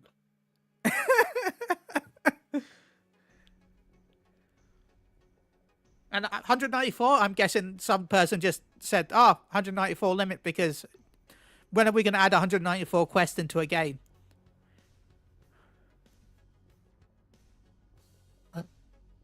Good old Randy. Good old Randy. Nobody says good old Randy. That's a sentence that's never said. Do you know what? Only he. I mean, technically, I know some people have said that it is his call, and they've been saying that he's the CEO. It is his call. It's actually not his call. And if you see anyone on social media saying it's Randy's call regarding the $80 pricing, they are 100% wrong, and they can toot about it as much as they want. They're not correct. Yeah. But the thing is, right, when he said not my call, you stop there. Just stop. Yeah. You don't need to say anything else. Just stop. You don't have to say the rest. I mean, what did you think was going to happen when you turn around and say, if you're a real fan, you'll find a way to make it happen? Did he mute you? Huh? Because say that again, because on my side, if you're not Michael, if you're real, and then the audio went. Did it Did Randy really Pitchford mute me? come down and Randy come down and mute you? Or is it just me? It must have been just you. But come on, in what world do you think that is going to be a good idea? And then he tries to use the Mega Drive and say how the games cost, I think it was like 100 and something, or he paid like $90 for it back in the day for a Mega Drive game. But those were cartridges. In fact, check this out, right? I actually found out something from one of my friends in the industry. Was it last week? And you know those Nintendo Switch cartridges? Yeah. Do you know how expensive they are? And there's only one type now, right? From what I've heard. No, like the actual sizes, they're actually, each of the cartridges, they're actually manufactured to the size of the game. No, not now. With the Switch 2. No, I'm saying Nintendo Switch 1. is... Okay, I'm going to tell you now with Switch 2, Nintendo has said the fact that it's only 64 gig cartridges because being with made. the Switch 1, they were custom manufactured. Yeah, they were custom. Yeah. And it was so 'cause that was- expensive. Yeah. Yeah. And that's part of the reason why they've gone with the whole key cards. Because they don't cost anything. And they've still got trading value. Not defending it, but I'm just saying. Were like, that was they were crazy. like $5 to $10 a card, right? Something More. like that. Insane. Yeah. But, like, who in their right mind is going to turn around and say this, man? Yeah. Like, how do you think that you can say something like this and expect the internet, of all places, to respond You know what? in a normal way? You gotta admit that, right? As bad as what he said is, you know what's gonna happen? No, that's gonna be immortalized forever. Oh, That's yeah. gonna be up there with, you'll need 3 jobs to buy the PS6. You have phones. Like, as horrible as this is, it's gonna be here forever now, and Randy's gonna be known You forever, never even if it's mentioned for the best this. one. You never mentioned the best one. What, the See, whole see- Connect see- thing? Nah, see, he never mentions the best one. I remember That watching. if you don't have online, we've got a console for you. No, Microsoft was showing off their new Windows and saying that it was the Ah. best they've ever got. It doesn't blue screen, and then it blue screened. I don't even remember that one. I think it was before I your actually time. I think it was Windows 95 or Windows 97. I think it was Windows 95 though. So they were showing it I had off 95. when they first announced it. Yeah. Big screen and everything. This is the new tech. This is revolutionary. Yeah. It's gonna blow your mind. Blue screens It's on got a the thing in the graphics user interface. It's gone and a blue screen. Because technically, before 95, it didn't really have a graphics user And then interface, a really, blue right? screen. But they have fixed it. Yeah. They have officially fixed the blue screen of death. Yeah. Yeah, it actually happened, Bags. And they have officially fixed I need to bring it back. the blue screen of death, chat. This isn't a joke. This isn't a joke. When the next update rolls out, you should never ever see. It's either going to be part of the next update or the next iteration of Windows. But blue screen of death is a thing of the past. It's finally done. Do you know how they managed to do it? It's so simple. It's going to blow your mind.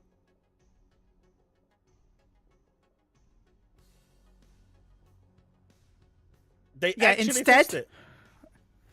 You know what? Instead, though, Chaos, you know why? Because the next version of Windows is going to be more inclusive. So instead, it's going to have the Pride of Death, where it's a rainbow of all different colors instead of just blue to be more inclusive. Nope. But you're kind of there. But Bullet's got it. Green screen of death. Bullet's got it. They changed the color to white. Oh, God, so it kills you as well. They changed the color. It's not. Can I get a dark mode? They changed the color, so they've officially fixed the blue screen of death. Welcome to a new era of the white screen of death. Can I get dark mode version, please? Now they want it so as soon as it actually goes dung dung and it comes out, it's just gonna blast you straight off your chair. Yeah, you're going to be blind because the screen's going to be so bright white, your eyes are going to burn out your face. Was it yellow? I read white somewhere. I read it was white in the article. Piss screen of death. If it's yellow, it's yellow. I read it was white in the article on MSN. But still, it's, we will always remember the blue screen of death, but forever we shall remember Bill Gates showing off Windows 95 and then doo-doom. Same, Paul. I can't play. I can't do anything in outside dark mode. Everything is on dark mode for me. But at least it's fixed, right? Yeah, it's fixed. It's totally fixed. I can't wait till my Pride of Death arrives. Or what about... But yeah, Borderlands 4. It just works. Yeah. It just works. Yeah, it just works. Yeah, Fallout 76. It just works. Yeah. That came when it came out. I'm still picking up Borderlands 4 at launch, though. I'm not. I'm waiting till the collector's edition gets announced. Then I'm going to buy that. Make all games $80, including Marathon and Fair Games. I'm not even going to be in. I'm not even going to be in Scarborough when it comes out because my mate is saying I should go visit them in Coventry in September. So I'm going to be in Coventry. Weird. But yeah, I mean, Randy apparently got really annoyed with people going after him for this statement. Yeah. And don't get me wrong, what he said is not technically wrong, right? If you want something, you'll buy it. You'll find a way to buy it. Whether you have to save for it for 6 weeks, 8 weeks, 10 weeks, you'll find a way to buy it. You got until September, right? So if you just put $10 to $15 away every month, you'll buy it. Yeah. But you still do not need to say that. You could have just said, no, $80 is not my call. Go speak to 2K, throw them under the bus, and move on with your life. I don't disagree with what he said. I just disagree with how he said it. Bob, I have tried. Did you try Clouds together? It's really good. I haven't finished it. I haven't finished it. I'm still in Act 2. The best thing is I'm actually going to have like the whole of next week to, nice. This weekend and next week, because work gave me off a week to settle into my new place. So hopefully I'm going to get all the internet and everything set up by then. But during the offline period, I'm just going to be Do you know how fast gaming. your internet's going to be? 1 gig. Yay! I'm back, baby. We're back to gigabit internet. That was the first thing I checked. I love it so much. That was the first thing I checked, mate. I'm so happy. I was like, the missus was like, how many bedrooms is it? It doesn't matter. How many toilets does it have? It doesn't matter. How many just pee outside rooms does it have? It don't matter. What's the internet speed? That's what I'm checking right now. Yeah. I'm so happy to have 1 gig in there. It's so nice. It's really good, Bob. I like the take that it has on the combat style for turn-based. And if you do like that combat style, I'd recommend you check out a game called Grandia 2. It was on the Dreamcast originally, I think, and then it was ported over to the PS2. It's an oldish game, but the combat system on there is phenomenal. And so it doesn't have the parry and dodge system it has, but it's a nice take on turn-based that, in my opinion, is up there as one of the greatest turn-based systems available. So definitely worth a try if you enjoy games for their combat. Gorsty, I've been with 50 meg internet for a whole year. So you shut your mouth right now. Really, a whole year, man? That's so...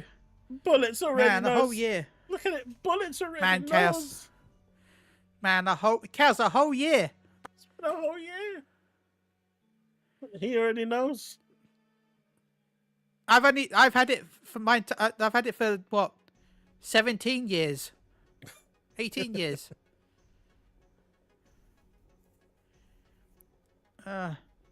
Banquet from this from there. But you know, at the end of the day, no, we don't need the parry system. I'm so happy I found that picto, which means that every time I fail a parry, I get 1 AP. Means I don't even try to parry now. Some bosses you kind of have to though, because they just beat the living shit out of you, even though they are optional. Yeah. But yeah, no, Randy's. It still gives me AP for dodging. How did you? As long as I fail the parry. Mate, why do you think I've been crying every stream about my internet? What did you think I was crying about? I'm having me on. Oh my god, why am I still getting chili on? I've had 2 gigabyte fiber for about 3 years. My mate down the road just got 2 gig, by the way. We could have 1.6, but I'm not prepared to pay £70 a month for internet. Oh no, he was on Virgin, and Virgin were like, "We're going to increase your price to 65 quid a month for 1 gig," and he's like, "No, I'm leaving," and they're like, "Oh, we'll give you 2 gig for £40 a month." He's like, "Oh, okay then." Look, all I'm saying, Gorsty, I've seen that Zani statue that they've got going around, and I want it. That's all I'm saying. It's a 1 to 6 scale. That means absolutely nothing to me, but I still want it. And I'm going to try and buy it. That's all I'm saying. I still have my 1-to-1 scale Borderlands loot box. So cool. I don't have 2 gig, Leaf. I have 1 gig. My mate down the road has 2 gig. Hey, Portal. Hey, Chili. Yeah. Did you hear about the Nintendo Switch 2? And how it's slightly less powerful than an Xbox. Or around the power of Xbox. The Series S. Can you go get me the other one of this, please? Huh? Yeah, I can. But, so I saw a little bit of news. I mean, I've covered this in one of my videos. But the rumors about a Switch 2 OLED by Samsung. I mean, yeah. Because Samsung was pushing for an OLED, right? Samsung wanted to be OLED from the start. The console isn't even out yet. Let the console come out and then start rumors. Because Samsung wanted it to be OLED, right? It's also on an 8mm chip. So, I mean, it's a lot of rumors. Come on, it's Nintendo. We knew it was going to be OLED in the future. Know, but the console hasn't even come out yet. So I decided to dive into this article. And I will save you lot a whole bunch of time from clicking into it. Insider Gaming has officially become one of the worst news places ever. That over there is telling you that Samsung is partnering with Nintendo to make a Switch 2 OLED. I don't even care if they say reportedly anymore. That's what they're telling you there, right? Yeah. But in reality, if you read the article, all it says is Samsung are making the OLEDs at the same screen size and could, in the future, maybe, possibly partner with... If a Switch 2 OLED was to appear, Samsung could be one of the manufacturers that they go with. Yeah. And I would say probably. But that's what the article says. Yeah. That title is the most clickbait bullshit I've seen in a while.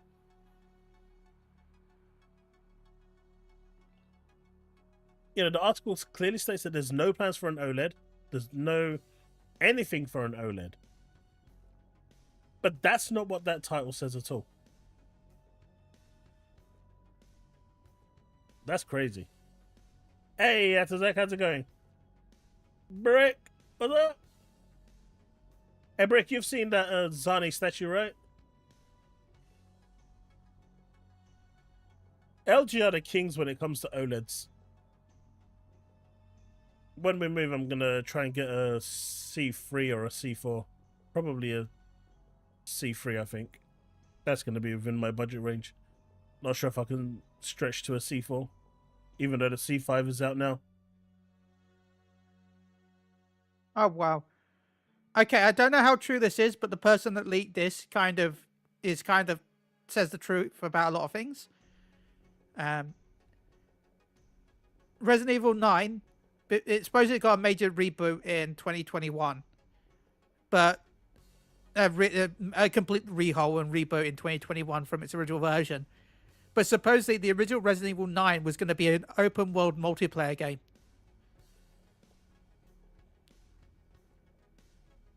Before it got rebooted. Anyone a fan of Resident Evil 9 open world multiplayer PvP Dark Zone?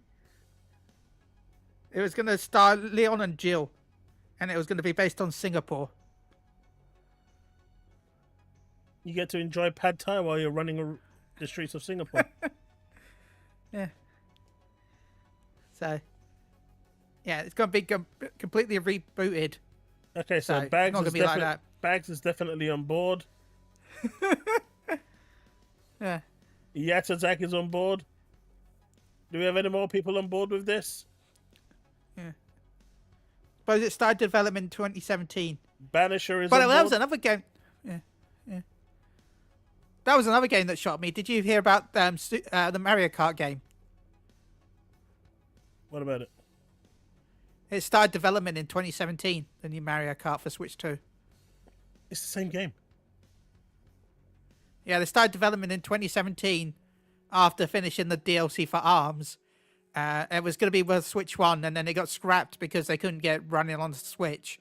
And then they got redone into Switch 2. But it's the same game. Kind of. I mean, they just tacked on an exploration world. part. Yeah, they've basically added Horizon mode.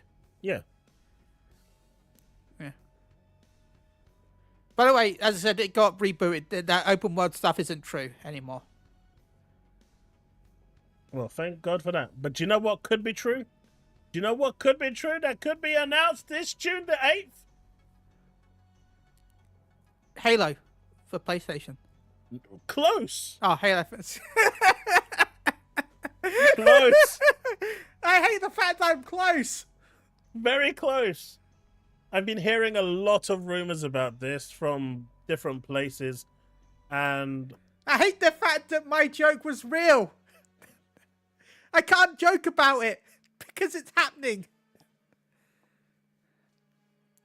That'll also probably be announced in June, Power Boss. Starfield probably is going to be announced for PlayStation 5, but it'll be announced with the release date of the expansion, right? probably the expansion is going to be shown in June, yeah, and then they'll probably announce the PS5 release there as well. That makes the perfect sense. I know they just released a new update, which has gone live everywhere, and that's like got a lot of quality of life updates. So probably going to dive in when I have no internet next week and check it out. It's going to be an amazing. Oh my god! Imagine if Halo is a launch title for Switch 2, or even if it's just a launch. Let's just say it comes out in the same month, like it's not day and date launch, but even if it's like when Switch 2 is in what, June 10th, right? I can't remember when Switch. I can't remember. But let's just say Halo is the week after launch. That'd still be insane. It would.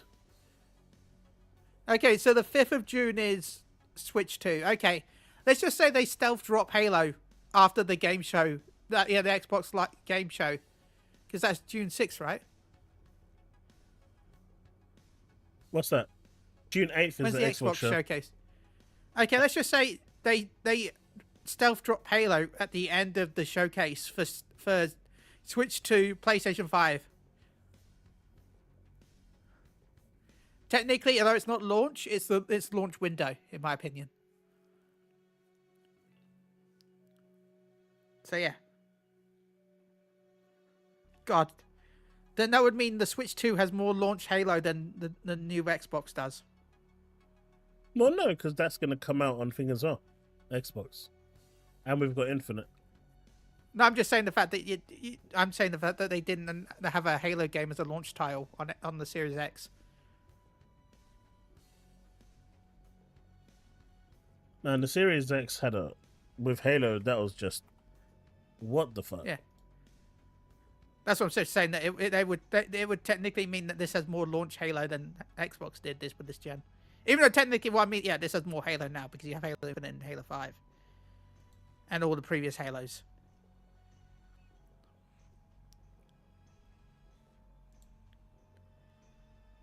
Oh. But yeah.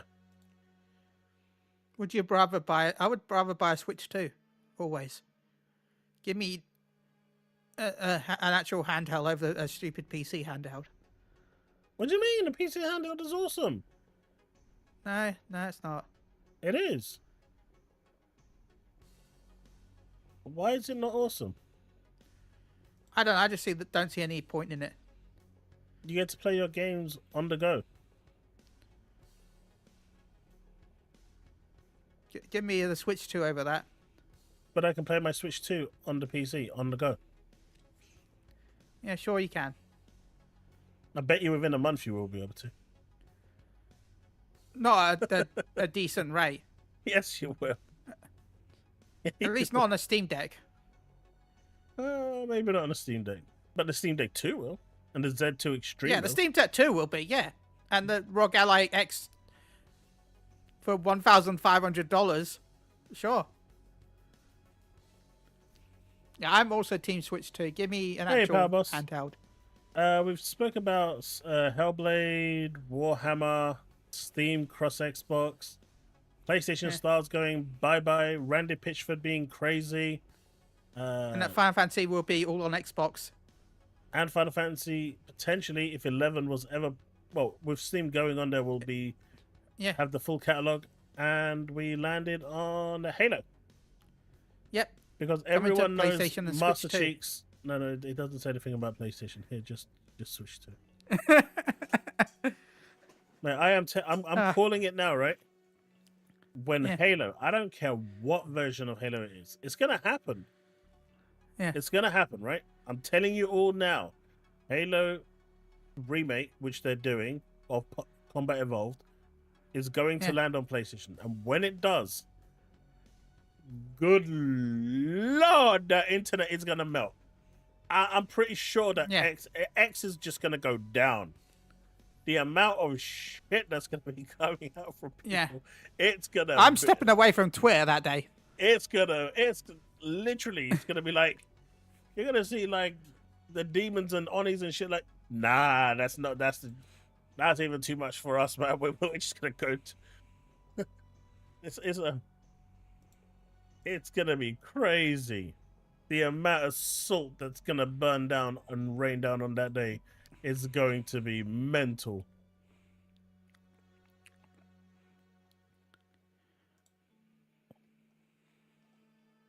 No worries, pal. I heard the Nintendo servers for the multiplayer stuff isn't that great. Well, Nintendo Online. I think the Nintendo Online is powered by hamsters. Oh, that's 70 years old. 10 frames per second. Oh, man, but they've got video calling now, right? That's what I'm saying. 10 frames. And the OS takes more RAM than anything in the world. Seriously, why is that? Do you know how much their operating system RAM uses, right? Yeah. 3 gig. Mm-hmm. More than Windows. Yeah. And they need. That's 1 gig per RAM. That's 1 gig per frame. Get 3 FPS, 3 gig of RAM. That's how it works. I mean, Byron, you never know. You never know. Stranger things have happened. Technically, if Steam comes to Xbox, then they do. And no, it'll be $70 each. Just how like Halo's probably going to be $70 on PlayStation and Switch too. So here's the thing, Bob. The salt and the outrage isn't going to be coming from Nintendo fans. No. The cheers won't be coming from Nintendo fans either. No. It's literally, as it always has been, it's going to be PlayStation versus Xbox. And that's when it's going to actually happen. That's what's going to... That's when it's going to be an interesting day. You know, it's going to be one of those moments where, you know, like the first time you ever got a Galahorn, it was a you had to be there moment. Yes. Like you guys, ask anyone that's ever played Destiny, when was the first time you got the Galahorn? And they will remember it. I was lucky, right? My mate didn't want to buy it but it was there. Xur sold it day one. Week 1, yeah. Yeah, Xur sold it week 1. Everyone told me don't buy it. It's one of the worst weapons in the game. Don't buy it. It sucks. Because when it first came out, it was rubbish because it didn't work properly. Anyway, I bought it because it looked cool. And then they patched it like 2 days later when Xur had gone. And then suddenly it was the best weapon in the game, almost. Because of the way it worked. And like, yeah! Investment. I still have loads of codes of, you know, the limited edition Galahorn that they added. Yeah. Yeah, the iron. I still have boxes of those codes over on the side of me Nice. with little medallions. I got mine from Iron Banner. You know, like at the end of a random Iron Banner game, Oh my god, yeah. it just dropped into the pool. And I still remember today, we was on Xbox Live. All my friends were there. We were just playing Iron Banner. And then it dropped. And my kid was sitting next to me. And as soon as he saw it, like, it wasn't just me. When my friends saw it drop as well, it was like everyone was jumping for joy. But that's what I mean. There's certain things you just had Like to a be there, Jalahorn. right? You just had to be there. And when Halo drops on PlayStation, it's going to be a you had to be there moment. Because I still remember. Hell's gonna freeze We were over. talking about earlier. I still remember. We were talking about earlier mods. I remember. I don't know if you knew that Unreal Tournament was moddable on the PS3. You had to. Chaos. I don't know Yeah. if you knew that Unreal Tournament was moddable on the PS3. Yes, I do. Yeah, because I got a Master Chief mod to add Master Chief to Unreal. It was so good. Do you want to know a cool little tidbit? Do you remember the What's that? Xbox Scorpio? Kind of, yeah. It was the original Xbox One.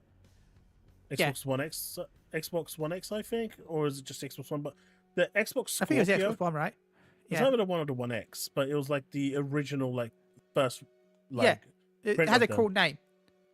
But if you actually opened it, all the seals inside it, and on the processor especially, had a Master Chief engraving on it. Ah, so cool. And in the corners of the motherboard, it had Master Chief or the Halo sign. Because, you know, Oh, that's cool. that's when they actually cared, right? Now it's just a PCB motherboard. But that, you know, if I could find a Scorpio for a good price, I'd probably buy one just for the What was like me? collection. I don't know. Have you ever heard of the PSX? Yeah. PlayStation. What do you think of PS? No. The actual PSX. If I ever had the money, I would totally buy one. I've always wanted one. Like, you know the PlayStation 3 UI? Mm-hmm. Yeah, the XMB. Look up the PSX Japan.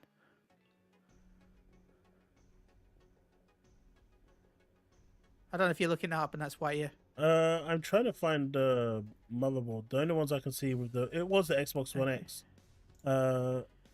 It's a tiny Master Chief punch. I'm just trying to get this to. Here you go. Sorry, I just wanted to show this. Can you see it? Oh, that's too big. Master Chief perched on a scorpion. That's so cool. This was on the Xbox One X. I'm going to send you it in a DM. Here you go. I don't know how...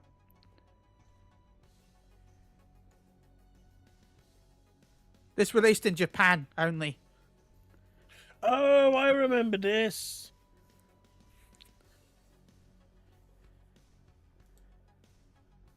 Yeah, I remember this. It was a PS2 that had a broadband adapter built in, Yeah. a hard drive built in, a DVD, and it had the XMB from the PS3 era, the original version of it. You know, because this came out before the PS3, but this had the XMB. And you know what made it insane? You know what's insane about that though?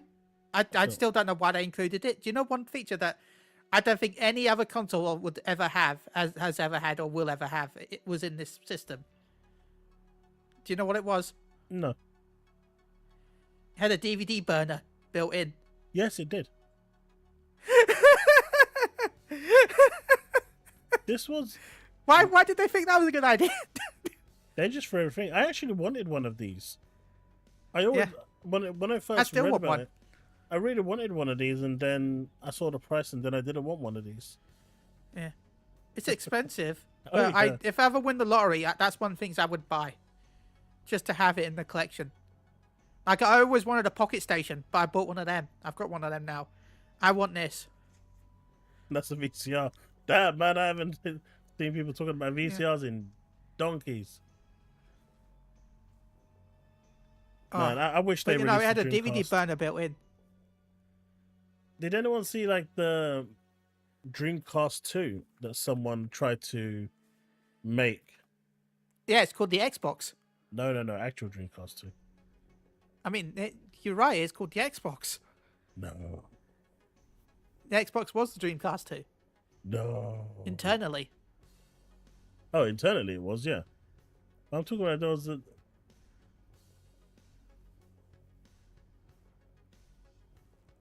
So this is... I mean, there's going to be no audio. Or maybe there will be a little bit. Doo-doo Sega! Is that okay? Did I do that right? Just about.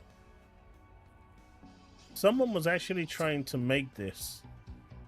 And they reached out to Sega to do it. They got halfway... I think like 2/3 of the way through production.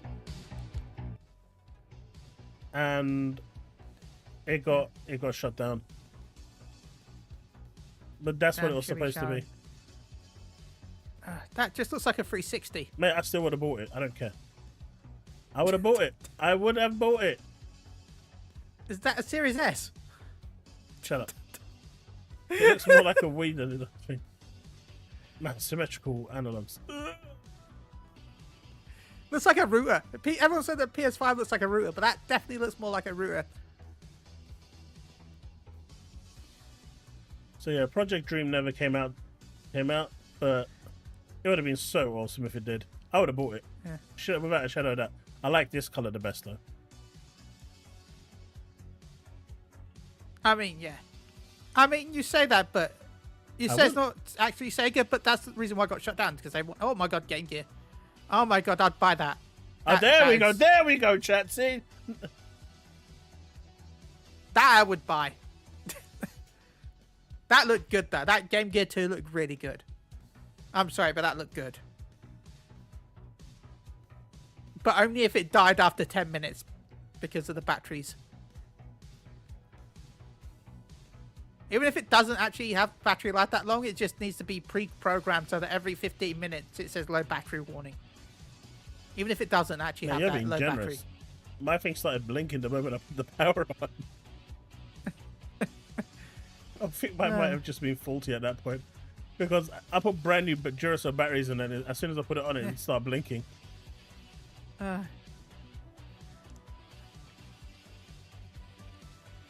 Good times, man. They did try to like revive a lot of these games with the Sega Ages releases on the PS2.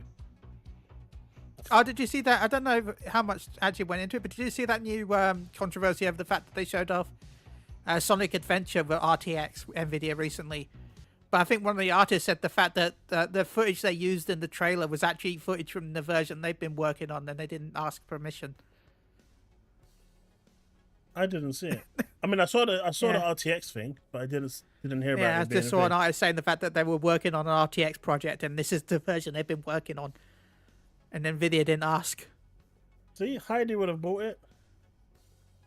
Hey, Dreamcast. Yeah, I would have bought the Game Gear.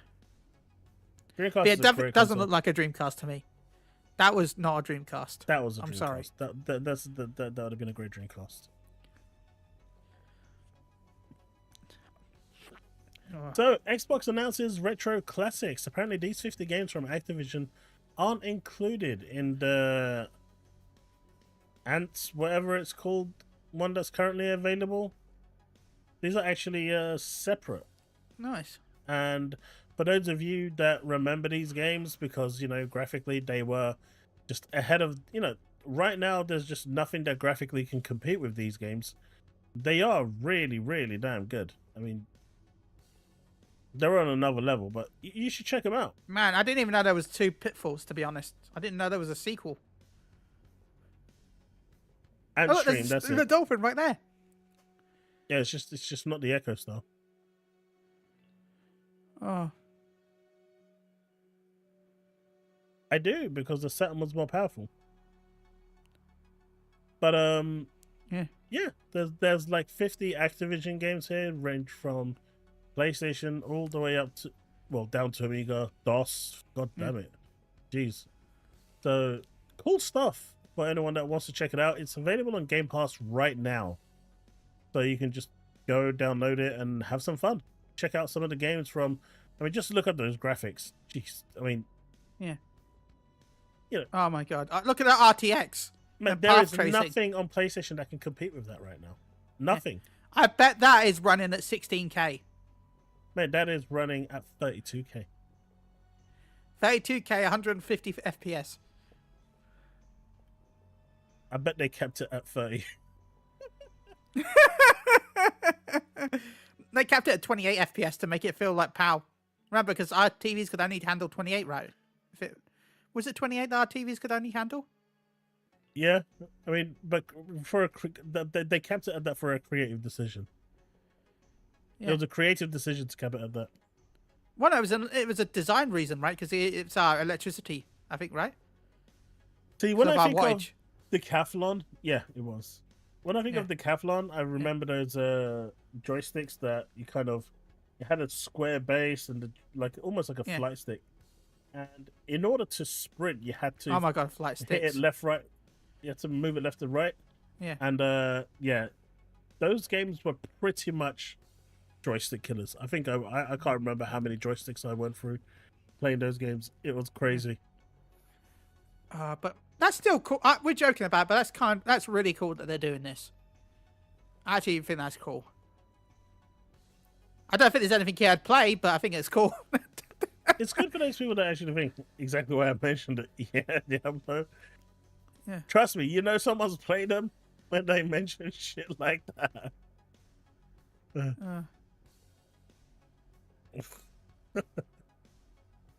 I regret having built an immersed library of games on PlayStation. Now I feel I can't switch to Xbox. I hope one day I make this move.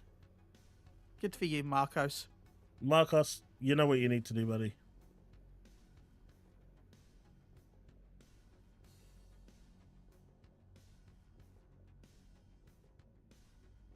Your soul is mine.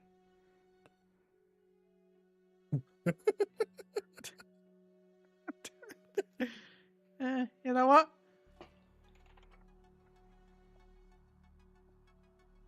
It probably does now, but back in the day it used to be 50. Yeah, it used to be 50 hertz back in the day, Brick.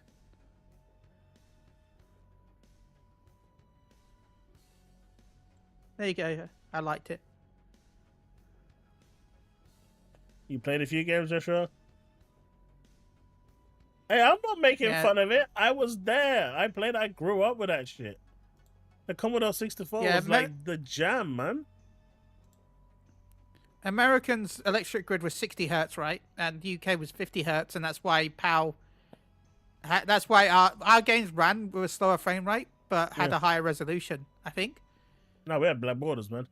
Not only did we have a yeah, lower but the black resolution, borders actually gave us a higher resolution than they did the American version. but we It was saw only less. by a few lines, but And we, I was into this. This was progressive. yeah. If Dark the Series City, X had you're outsold not the wrong. PS5 worldwide, do you think? No, I don't think they would have, Bob.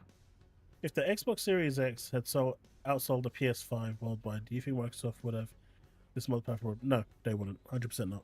No. If the Series X launched successfully and actually was somewhere, if they had, if they were shipping out those consoles like crazy, I don't think they'd be anywhere near where they are now, doing what they're doing now. Okay, warning. I'm looking at the updates for. So my view on that, Bob, is this: Microsoft went into ABK. They clearly wanted King. They had to buy the whole thing because King would help them in their mobile frontier approach, because mobile money is dirty money. You get way more money in the mobile business than you do in the console business. Simple as. There's no, I mean, just look at I think it was it Honkai Star Rail again? Yeah, Honkai Star Rail, I think, made $102 million in 1 month. And that's just continuous earnings. It's crazy. But anyway, you know, mobile money, Candy Crush on its own makes them hundreds of millions. And it's, you know, there's like almost no like dev cost for shit games like that. But they make money. But Microsoft during that case dug the hole too deep. They tried to show themselves weak. And the case isn't even over, by the way. On the 21st, I think yesterday, they were back in court. Yesterday they were back in court with the FTC. I thought it was over, but apparently they're not. They're back in court with the FTC as of yesterday. Or is it the 21st of June? It could be the 21st of June, so that it could be next month. But they dug that hole too deep to make themselves look weak. And I've said this time and time again, and many of you will actually remember me saying this. If you dig that hole deep enough, you're not going to be able to come out. And unfortunately for Microsoft, they dug it too deep. So they had to change strategy. That's it. You know, they went like 2 years without releasing a first-party game. Almost. To show the FTC how weak they are. And ultimately, that forced them to pivot into a new change.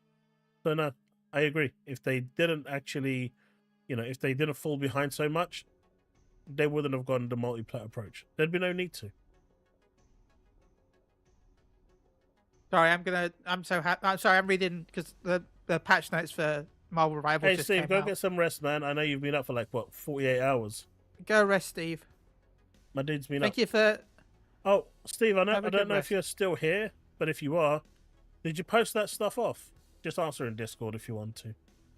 Just so I know when it's arriving. Squirrel Girl got buffs. My favorite DPS in Oh, Rivals. interesting. Where did she get buffed? Her Acorn attack, which is her normal attack, has now got 2 extra damage, which is doesn't sound like, but it's quite a lot. Where does she fire And those now her acorns from? cooldown is down by 2 seconds. Where is she firing So- those acorns from? Yeah, her cooldown mammal bond is now 10 seconds instead of 12. So Bullets. the But thing is that everyone's going to be playing Ultron anyway at the end of the month because Ultron's coming soon. So, which means online's going to suck because Ultron's a healer, and everyone's just going to not heal with him.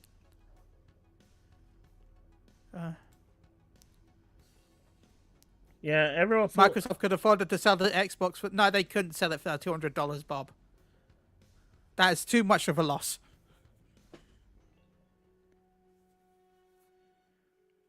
Have you seen the new DLC Watchtower for Starfield? No,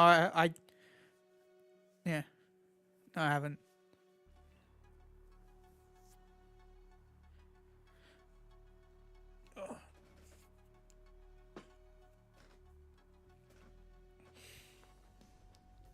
what's this? So this was 6 hours ago. So this was just released 6 hours ago.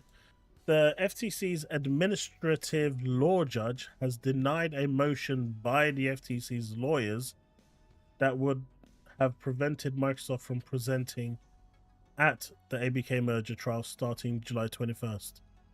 Its agreements with Ubisoft, Sony, Nintendo, Boosteroid, Nvidia, Enware, and Ubitus. Complainant Counsel's case is based on the theory that with control of Activision's content, Microsoft would have the ability and increased incentive to withhold or degrade Activision's content in ways that substantially lessens competition. Like, they're releasing games that run better on the Pro. What more do they want? There is no dispute as to the relevance of these agreements to this case. Good job for them actually telling the FTC that you're just completely drunk and stupid. Given that Microsoft intends to offer the agreements into evidence at the evidentiary hearing, to support its defense CFTC rule, allowing discovery where relevant, inter alia, to the defenses of respondent. Complaint Counsel's contention that without the existence of formal analysis, Microsoft may not discuss the effects of its agreements is unsupported and therefore rejected. So the FTC basically wanted, in the new appeal that's going to, the ongoing case that's going to be now on July the 21st, they wanted to block Microsoft's evidence of the games going to, Nvidia, Ubiquitous, for the cloud stuff, because that's where most of this now is. They wanted to stop that, and make it inadmissible that Microsoft is now giving their games to Ubisoft, Sony, Nintendo, Boosteroid, Nvidia, and all these companies. But the FTC now is trying to play even more dirty than they already are, to try and kind of shackle Microsoft even more. What game has Microsoft actually held back? All their games are coming over to all platforms now, and they are still trying to hold them. They're stupid. They're so stupid.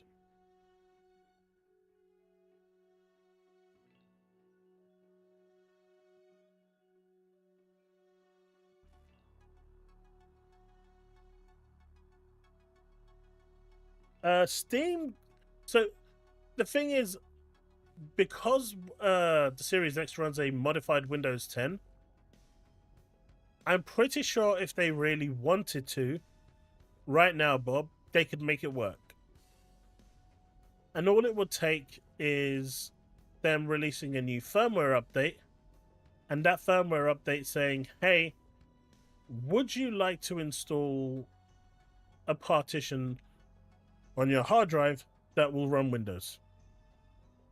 And then that partition will have an overlay that doesn't really give you access to Windows, but has Steam, Epic, GOG pre-installed, because the components inside the Xbox by default are a PC anyway. And so all they need to do is just make sure the API calls that Windows is used to is being called, and it would technically work. Obviously, they need to do a bit of work with it, but it could work. And it's just a script. You run the script, it installs everything for you without you doing anything. It's just one button press. If they really wanted to, they could do that with the Xbox. And I think if they did do that right now, you would see a massive rise in Xbox's selling. But they're holding off to the next console.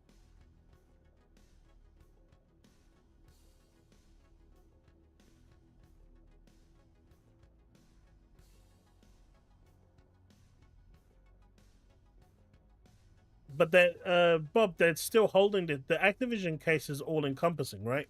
It's not just Windows.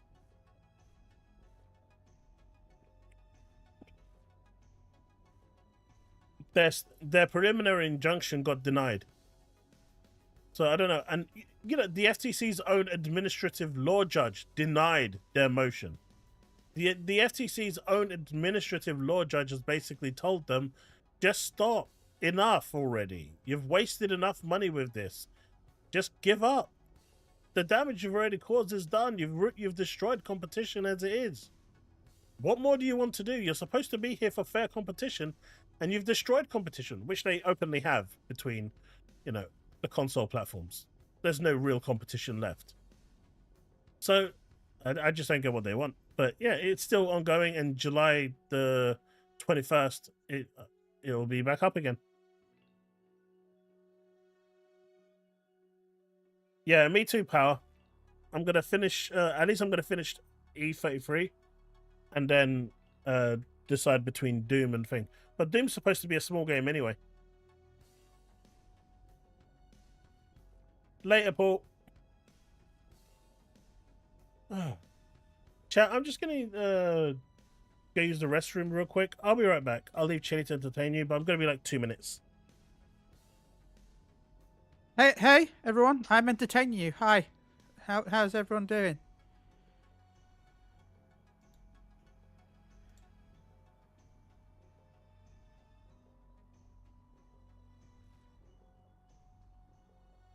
How is everyone doing today? Share the DLC on Discord. I have no control over that. You have that too. Nice. I'm just at the start of Act 2. I have not played Doom. I've been busy with Expedition 33 and some real life stuff. You're resting because you're an old geezer. Fair. I'm old too. Like I'm 38. I'm old. I'm old. I'm old. But yeah, no, I'm enjoying Expedition 33. Nice. Oh, you know, so you're doing the week challenges. I need to now that I've got more hard drive space, and I need to re-download Shadows. That reminds me, Banish. I'm gonna have to do that overnight. But I've been busy with my YouTube stuff, and I've been playing, of course, my normal games. And so I re-downloaded Warframe, and it feels weird. Though it didn't really say much when I played it, and the first thing it did was crash. So that didn't help. They're like, here's a bike. Oh, cool. And then the bike disappeared while I got on it. And then my character was just making bike sounds while moving forward. I'm like, this is a great bike.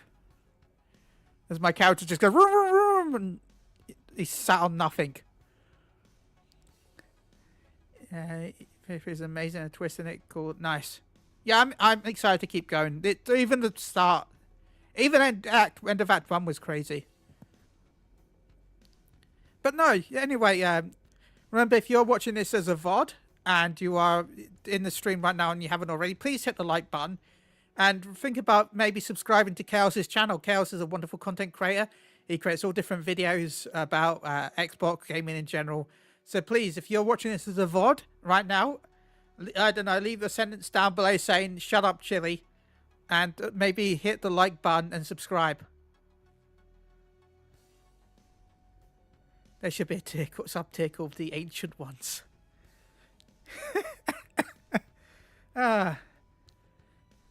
So, yeah. But no, seriously, but I said this, but I thank you all for being so welcoming to me. I know I don't have the same viewpoints as a lot of people, and I know I'm more of a PlayStation fan compared to a lot of people in chat, but thank you, seriously. You're all wonderful. Like, I enjoy coming here and chatting with you all. Man, Chaos is such a pain in the bum. I'm sure he didn't hear anything I said, right? Because Chaos is it's no. Yeah, anyway, welcome back. How dare you? I said, didn't I chat? I said all mean things about Chaos the entire time. He did. Every word was poison.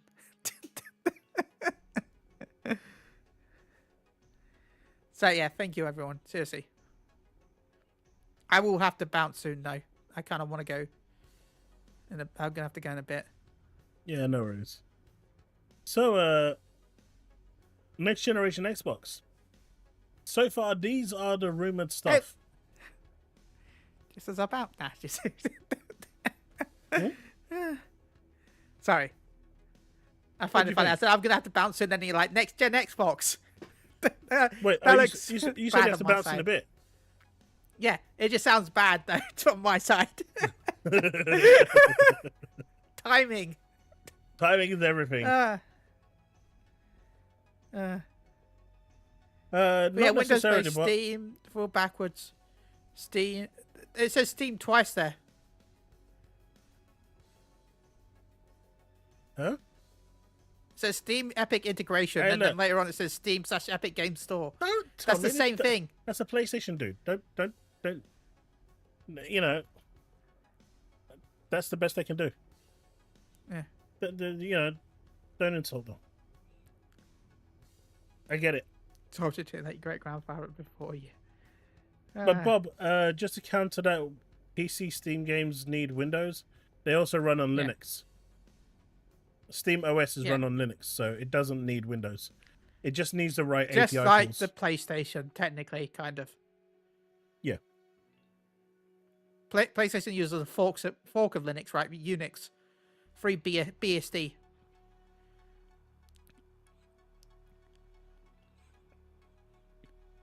I think Steve's gone.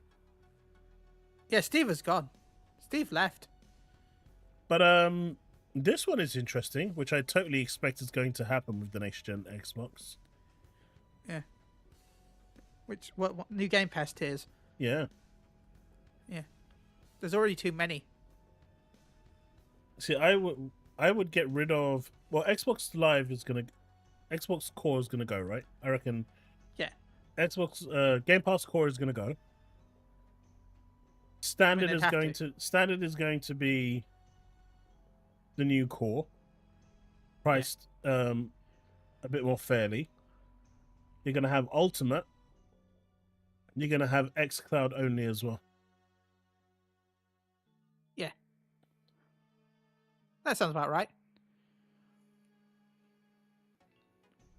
You're gonna have xCloud only as well. Out of all of this stuff that's here, everything is pretty much known. But I think you're gonna have an xCloud only tier as well for those countries that can pretty much only use xCloud. So I think this will be thing. Yeah. I deny Microsoft wouldn't use a Linux clone just because by having Windows running on Xbox, it makes their numbers look bigger. You're not gonna have Linux on Xbox officially because of that. That'd be bad for them. As long as it runs thing, right? Sorry, one sec. Yeah.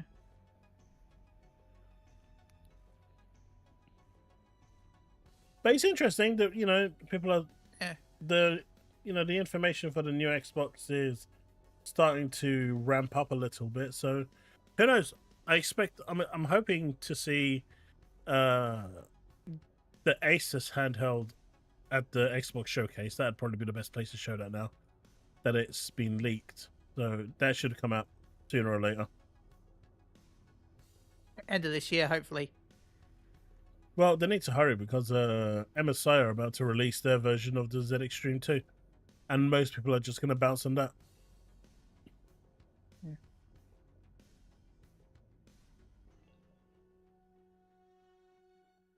Man.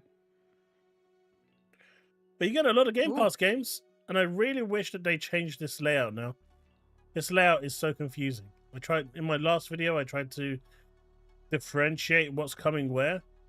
They really need an Xbox Ultimate here, Ultimate and Standard here, and then just Standard here. Because now you've got 3 tiers of where games are going. It's so confusing. So Yeah, as much as you might dislike PlayStation's premium stuff, at least they announced the PlayStation Plus standard games at the start of the month, and then later on they announced the extras. It's not all clubbed together to confuse people. I know, Bob, but it also is going to be slightly more beefier than the other handhelds in terms of what it can do. It's an officially licensed Xbox handheld, Bob. So technically, it's still an Xbox handheld because Microsoft officially licensed it. I heard Devastator. We're going to check that out in a bit. Yeah. But yeah, you've got a bunch of cool games. You've got Stalker 2 landing on standard. So like these have already been on Metaphor. Like Metaphor with Fantasio should actually be up here, right? Because it's actually both. See, this is what I'm saying. Even this is just wrong. Dude, this should say Ultimate Standard, Ultimate, then Ultimate Standard, and then Standard. So even this is confusing because this is telling you that this is the first time that it's going straight to Standard when it's not. Well, it is. Okay. Going to both. See, it's confusing. Yeah. They need to find a solution for that. It breaks my brain, and I don't like it. So someone needs to fix it as well. Your brain or this? Both. Okay.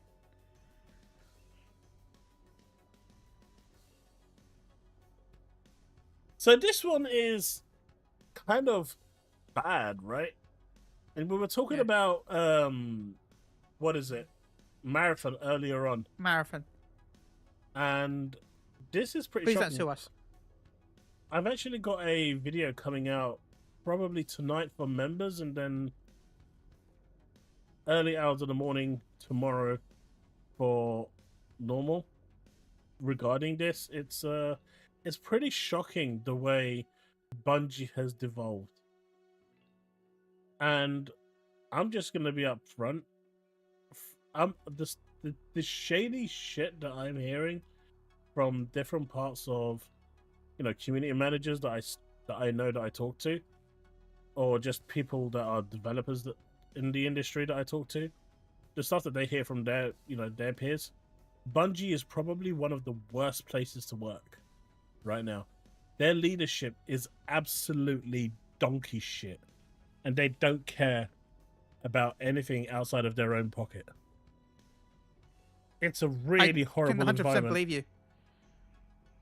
And at this point, I really want... And you know what? I'm actually blaming Sony for this. Because Sony now has a 60-40 majority within the Bungie board after the recent, failings of Pete Parsons and the board. They should just wipe the floor clean with the Bungie leadership. Anyone that's in a lead role that's, they should just go in there and say, right, all of you, piss off. And if they need to just dissolve Bungie entirely and absorb them into SIE, just do it. But working in a horrible, toxic environment is not the way. And at this point, Sony has a responsibility to the staff that's working there to do something about it. So by staying quiet, Sony is basically almost as bad as the Bungie leadership. Because at the end of the day, Sony's their parent company. Yeah.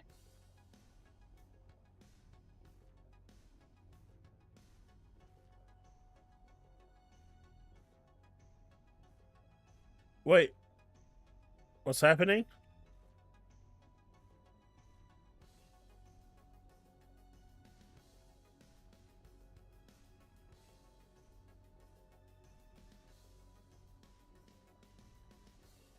Marathon will be delayed. I don't know. We'll see. The issue with it, if it gets delayed, it's going to roll into GTA. Then it's screwed no matter what. I didn't know about that. What do you know about Pulled Up? Quantum State. Hey, that's actually a game coming out. That's the sequel, right? But yes, chat. There was a time when chat actually forced me to play Golem, and then and then Kong. And Kong. Good Can times. you believe it? My 3090 Ti PC times. could not run Kong on max settings. No, Golem. It was Golem. It couldn't run Golem at max settings. It actually dropped below 60 FPS. Because even my PC turned around and said, I don't want this. Don't make me do it. I'm going to kick and scream along the whole way. I'll never forget the fact that the company that made Golem, right, flew me out to France. They flew me out to France to watch someone play Golem. I wasn't able to play it. It was a preview event for the game, right? I wasn't even allowed to play it. I had to sit there and watch the development team play it because we weren't allowed to play it because it was unfinished, which I guess was the finished build. And they had a preview. They flew people out to watch people play Golem. They could have sent us a trailer. Why did you do that? I don't know, man. They're so stupid. Mate, it's gonna take... By the way, it looks like this is a rumor, but it looks like 2K is about to announce a new Bioshock, supposedly. Oh, interesting. Yeah. Man, it's gonna take a lot for you guys to get me to go back to Kong and Golem. It's gonna take a lot. I don't even know the number. But it ain't gonna be cheap. There's a lot of things I'll play. Man, I'd even smash my head against the wall trying to just kill the first boss in Elden Ring. If Chaos gets 10,000 subs by the end of this hour, he'll play Golem. Yeah, because I know that ain't happening, so I can agree to that. Mathematically and scientifically, that ain't happening. So I can agree to that. Now, if I hit 10,000 subs, then I'll do it.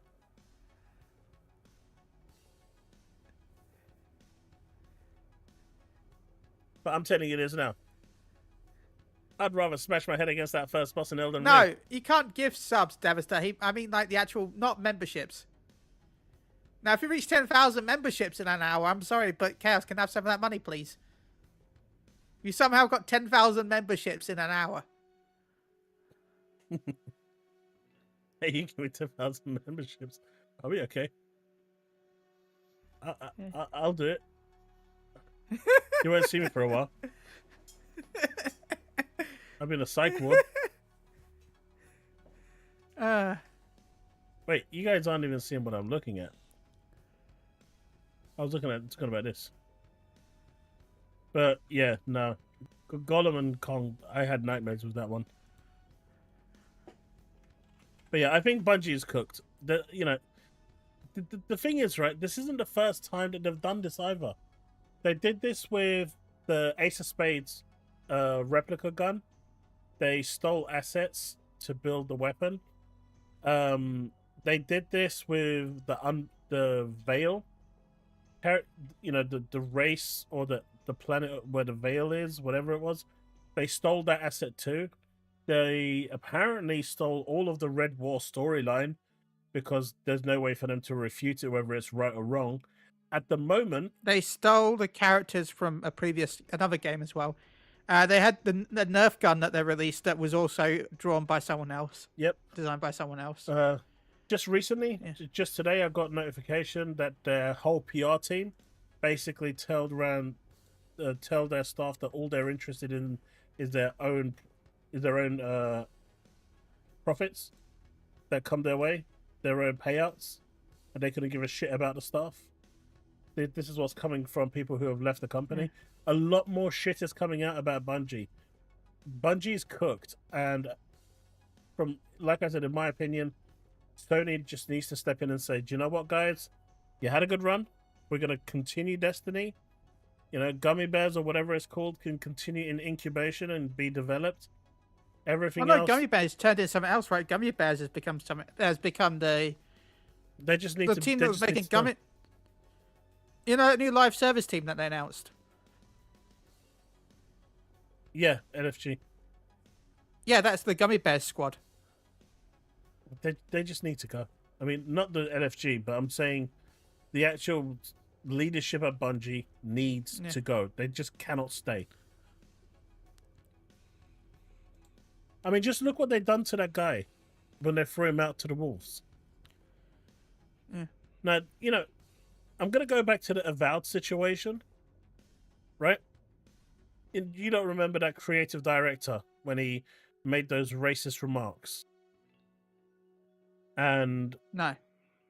Yeah, he did. He basically No, said... I said I don't remember. Oh, he basically turned around and said that, as a white person, if you're white, don't apply because I'm only going to employ people of color. Okay. He said he doesn't like white people because they're crusty and all this and all that. The guy's a lunatic. But what, Obsidian and Microsoft did, I haven't seen him tweet in a long time. And they probably stipulated to him internally, if you make one more social media post, you're fired. End of story. You need to shut the fuck up. And they dealt with it internally. What they didn't do is what Bungie did.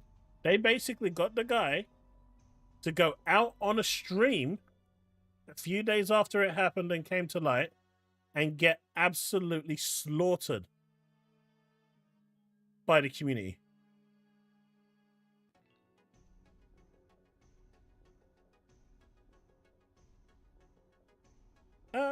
I just don't like those games, Base. It's not my type of game.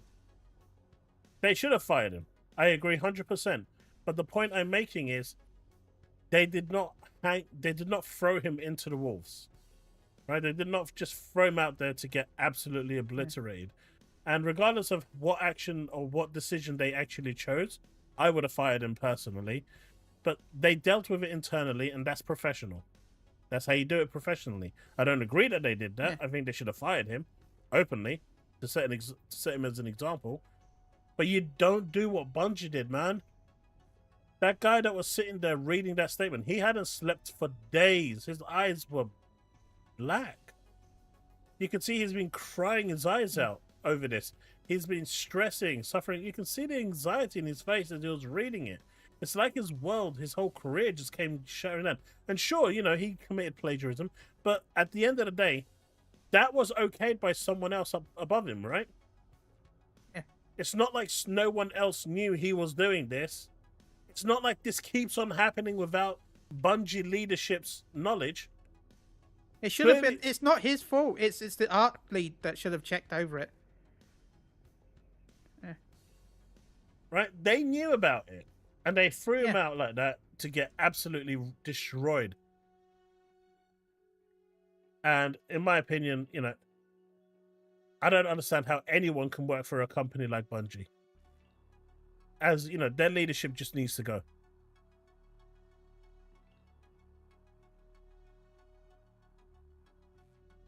It's disgusting. Yeah? Huh? I can't call him right now. You said you do it. Huh? One sec.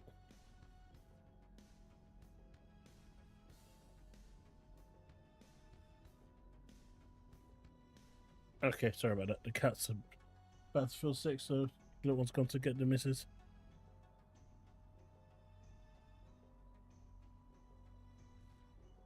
Destiny is a stone in PlayStation Infinity Gauntlet. If you get that reference, yeah, I do. I do, Bold. Oh. You know, at the end of the day, you know, that material that's being found, you know, the leads of that department know it's happening, and they just threw him out to pass the buck to reflect all the hate that's coming along onto one person. They basically made him the beacon in the middle of a pitch black darkness, so everything could hone onto him instead of those that are running away. And I don't understand how anyone could want to work for a shitlord company like Bungie. Like, when Pete Parsons did what he did, when he invited all of those people round to his house to show off his classic car collection of like 40 cars, and then the very next day turn around and tell him you're all fired, the people he invited round, the people that he was firing, so he shitty. invited it round and said, hey, look at my life and how shiny it is, and look at all my cool stuff, and then goes back to work the next day. And how did Sony reward Pete Parsons? By taking him and making him part of the SA team leaders. That just shows me how Sony, you know, how Sony is, what type of people they are. You want to take a scumbag like that and integrate that scumbag into your corporation and think that's a good thing?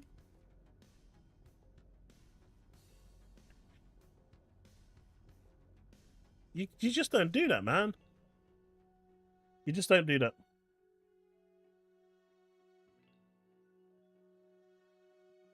Do you think we'll get anything about Blade June the 8th? No. Unless you mean June the 8th, 2028, maybe.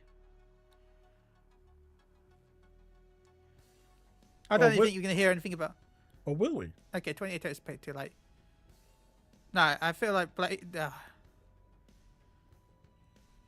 Man. Talk about games that got announced way too early. That and Wonder Woman. Well, Blade is supposed to land 26, 27, right? So a teaser trailer could be on the cards. I don't think it's going to ever come out 20. I think it's going to be more 27 than it's going to be anything. But a teaser should be fine. Leaf, talking about Starfield. By the way, Leaf, I have never played Starfield, and spoilers, even when it comes to PlayStation, I won't play Starfield. Yeah, but bullets. Jim Ryan did that and then YOLO'd himself out. Yeah. Man took all the money and then jumped off the ship. Anyway, I'm gonna be going for now. So no, I won't leave. So I'm just gonna head. Thank you as always for having me on Chaos. That's right, man. Plug your channel in. Let people know where they can find you. Well, touch wood, we're currently at 174 subscribers. We actually just got a new subscriber as I'm recording. So I'm now one away from 175. Do you want to be the 175 subscriber over on Holified Saying Gaming? I post a lot of Naruto, Dragon Ball, Bleach, anime, different types of anime games over on the channel. I have a lot of shorts. I post often. So yeah, yeah, so if you do want to be episode 175, where to stick out, chili, great stuff. Thank you, Bolt. I enjoy being on. Seriously, this is one of my favorite parts of the week. I enjoy chatting with everyone, and I enjoy Chaos's company. Chaos has helped me a lot with my YouTube channel as well. Chaos is just a lovely friend, and I'm very happy and very lucky to be able to be here on a Thursday to chat with him. Seriously, I can't ask for and of course the community welcomed me every time. Except for Steve. Steve hates me, clearly. Just buy him a McCannon. It's only 250 grand. He'll be happy. So, thank you, everyone. And thank you, as always, Chaos. Remember, you can find me at Holified Saying Gaming on YouTube. I'll actually be I'll be guest on a show tonight, but that won't be until 1 a.m. our time, where I'm going to be shoutcasting a PvP tournament for Fantasy 14. So, well, not an official one, but I'll be an official shoutcaster for that. So yeah, as always, thank you everyone in chat. I'll be back when Chaos is back, if he'll have me back, of course. Of course. Until next time, stay safe and remain legends. Aha. There you go. Now to remember how to leave. Take it easy, dude. Yeah, normally Chillywood is around for a little longer, but due to personal reasons, I'm actually surprised he could make it today. So hopefully he gets whatever is there sorted, and when I come back, when I'm finally live next, we can actually get the normal durations going again. But Chilly, thanks for sticking around, buddy. So, has anyone seen this? Apparently, Stellar Blades and Nikke collaboration is actually coming. And it seems everything is landing between June the 10th and 11th. Like, this is crazy. Like, everything is landing in the second week of June. So I'm not sure if anyone's seen this. Let's check it out. This is actually really cool. So this is the mobile game Nikke that they're showing off first, and then you're going to actually see the actual Stellar Blade collaboration. But it's really cool what they've actually done. But again, everything is landing in June. I'm really excited for the Stellar Blade collab with Nikke. It's going to be really awesome.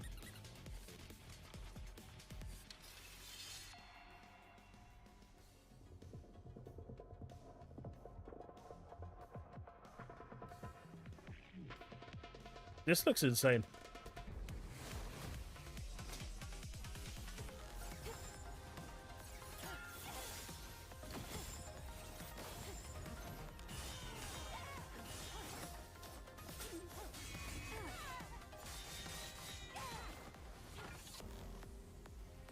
I'll give it everything I've got. Is that the original voice actor, Brick? My ultimate blade. I haven't played Nikke in a while. It sounds like the original voice actor. But either way, June 11th is when it's landing.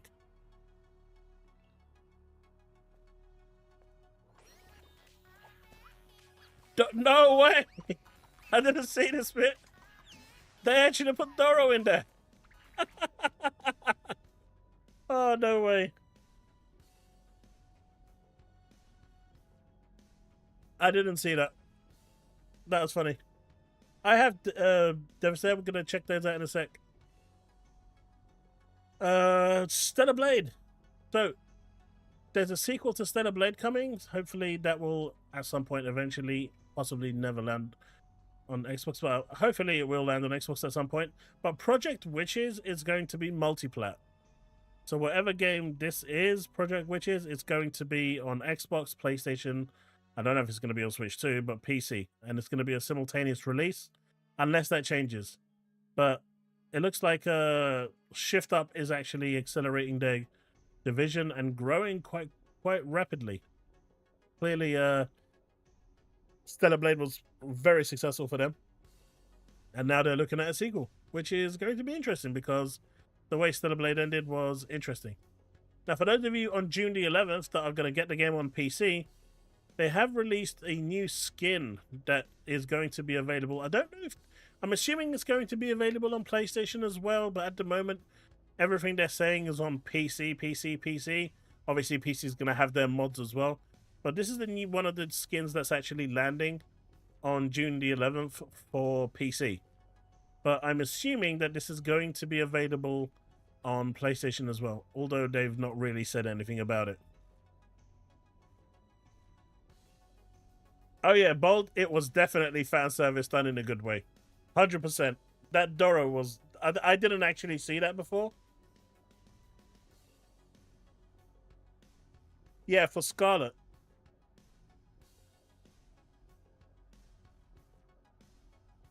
Yeah, I agree, Devastator.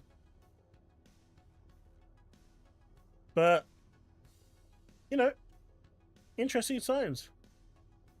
Sony won't have a state of play next week, but are hoping for a state of play for maybe during Gamescom week. Yeah, that's what I've seen floating around as well, Byron.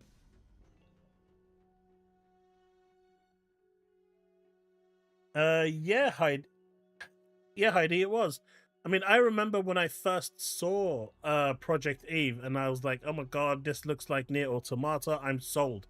Like I was instantly sold for it from that point when I first saw the Project Eve trailer the teaser when it first came out, and well, Shuhei Yoshida moved in and made it an exclusive, and it was a good catch for Sony, in my opinion. It's a really good game, really good music, and if they release a sequel, I can't wait. And these little collaborations that they've got going along will only do it wonders.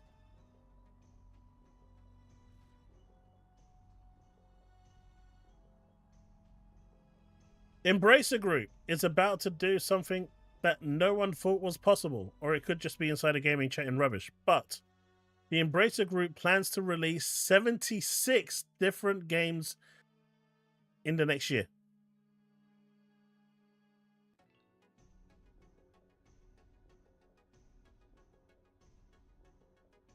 Top 5. They don't have a state of play. How can you have a top 5 if they don't have a state of play? It's all mythical. The only state of play they've had has been Borderlands 4. They don't have anything coming.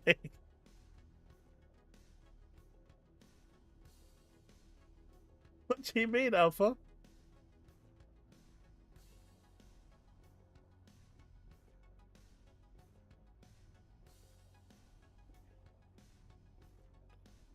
But yeah, what do you think about this? 76 different games.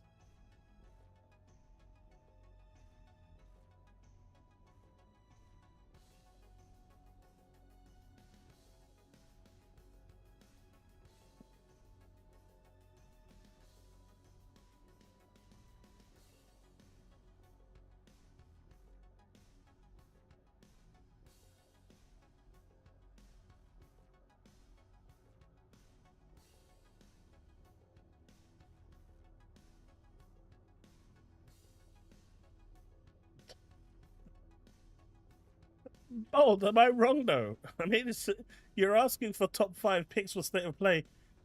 They've only got 2 games coming this year. That's already filled up their top 5.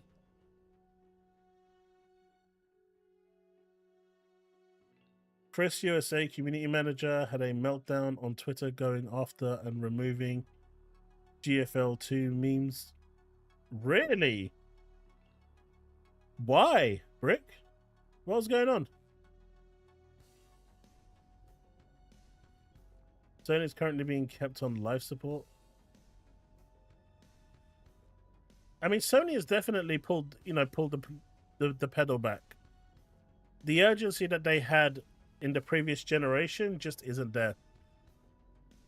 I mean, that's obvious. Chris USA is the publisher for Girls Frontline 2, I believe it's called, Excelsius. It's a gacha game, but it looks like they've been triggered and the community manager's gone apeshit.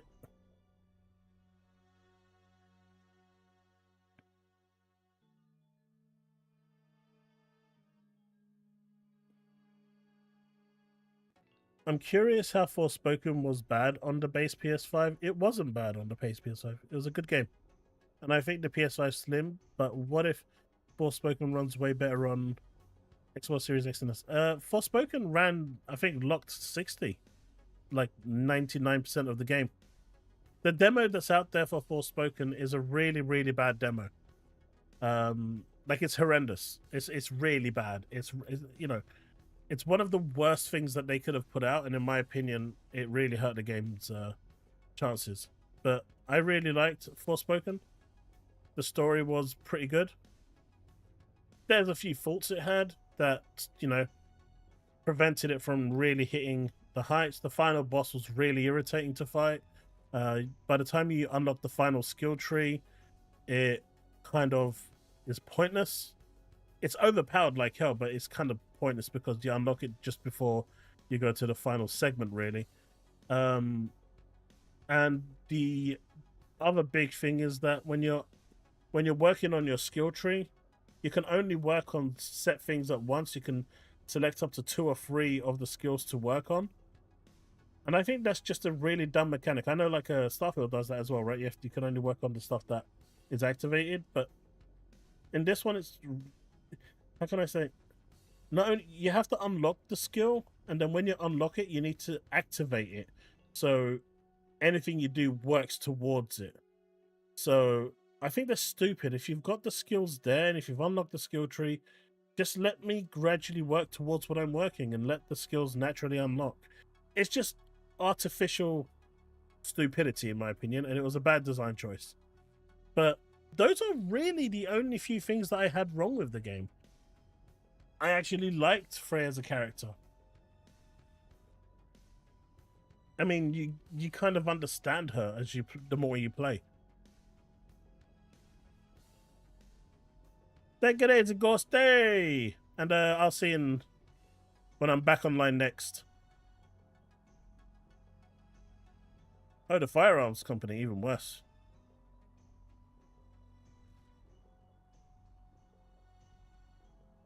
Oh, I get that, Power Boss, but it should just be a natural thing. It's the reason why they do it the way they do it is to prolong the game longer for those that are looking to 100% it. But I just don't understand why people want to hold you back or kind of give you a worse experience. Like, for example, right? You can see my mouse. If you want to get here from the bottom left-hand corner to the top right-hand corner, games companies will go all the way to the top over here and then take you all the way to the right. Whereas any other person with a common sense will start from here and just go diagonally straight to the top right. Games companies need to learn that we just want to go diagonally straight to the top right. And as long as they can learn that, we as consumers will enjoy the game more. Not every game has to be a grind. Adding a grind into a game, especially arbitrary grind, isn't fun. So, there's that. A lot of games do it. A lot of games do it. And it's a bad mechanic. And they need to stop doing it.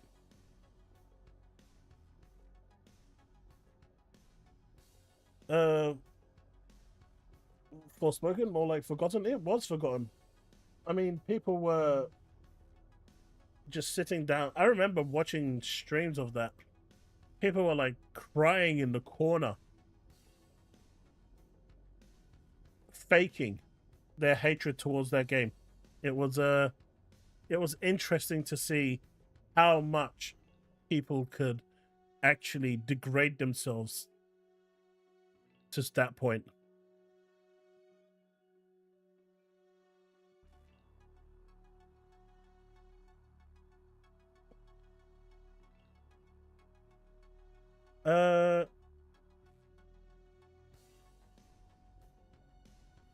I don't know anything about that, Brick, personally. There's nothing wrong if you don't like it, but the problem with Forespoken was that it wasn't a case of people not liking it. It became a trend not to like it. And so even if people were actually enjoying the game bags, they were acting like they absolutely hated it and were being traumatized by it, because the trend was that if you hated it, you got the views and the clicks and everything else. Half the people that were having mental breakdown, actually, I'm being pessimist, I'm being very reserved there. 99% of the people that were acting out like they just got, their mum or their dad or their pet died while they were playing that game were faking it. Maybe the 1% that was actually really having a bad time is real, but the others that were sitting there in corners shivering like their mum just got shot, like with an Uzi straight in their face to the point where their face could no longer be recognized, those people were faking it. And that spread crazy.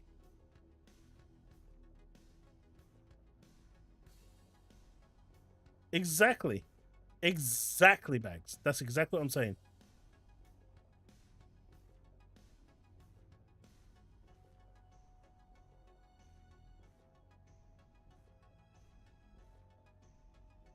Sea of Thieves actually was super successful on the PS5. Hi-Fi Rush, I think, sold like 1 million. Grounded and the other one didn't do so well, but they were never expected to. But Sea of Thieves is super popular on PlayStation 5. Super popular. I think there's like over 5 million players playing it on PlayStation 5. That game sold crazy.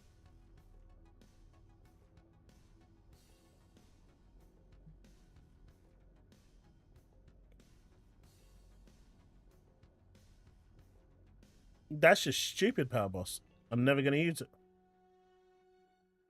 Never going to use it in a million years. Never going to use it in a million years. That's just dumb. The moment you want my phone number, you can piss off. That is what I say. Oh, got a nasty little cough coming along. Ah, this one is an actual day old, so we can actually check this one out.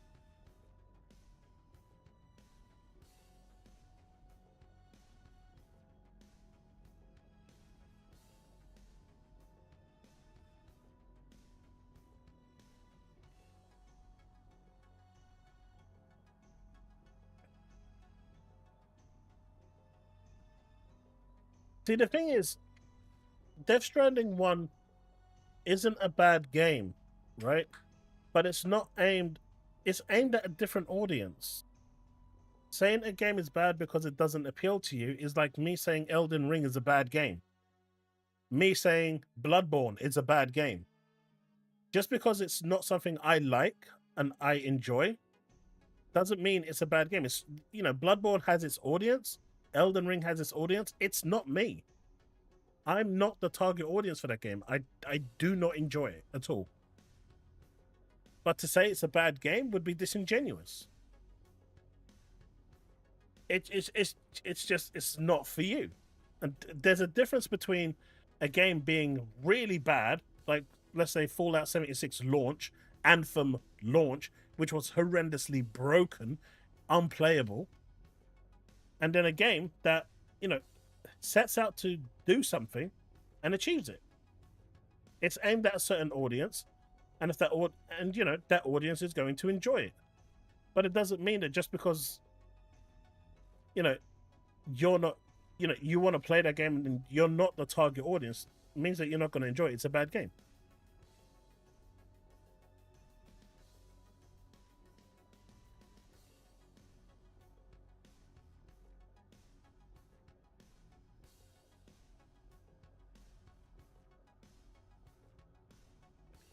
There's the breaking news on the FTC. Let's have a look.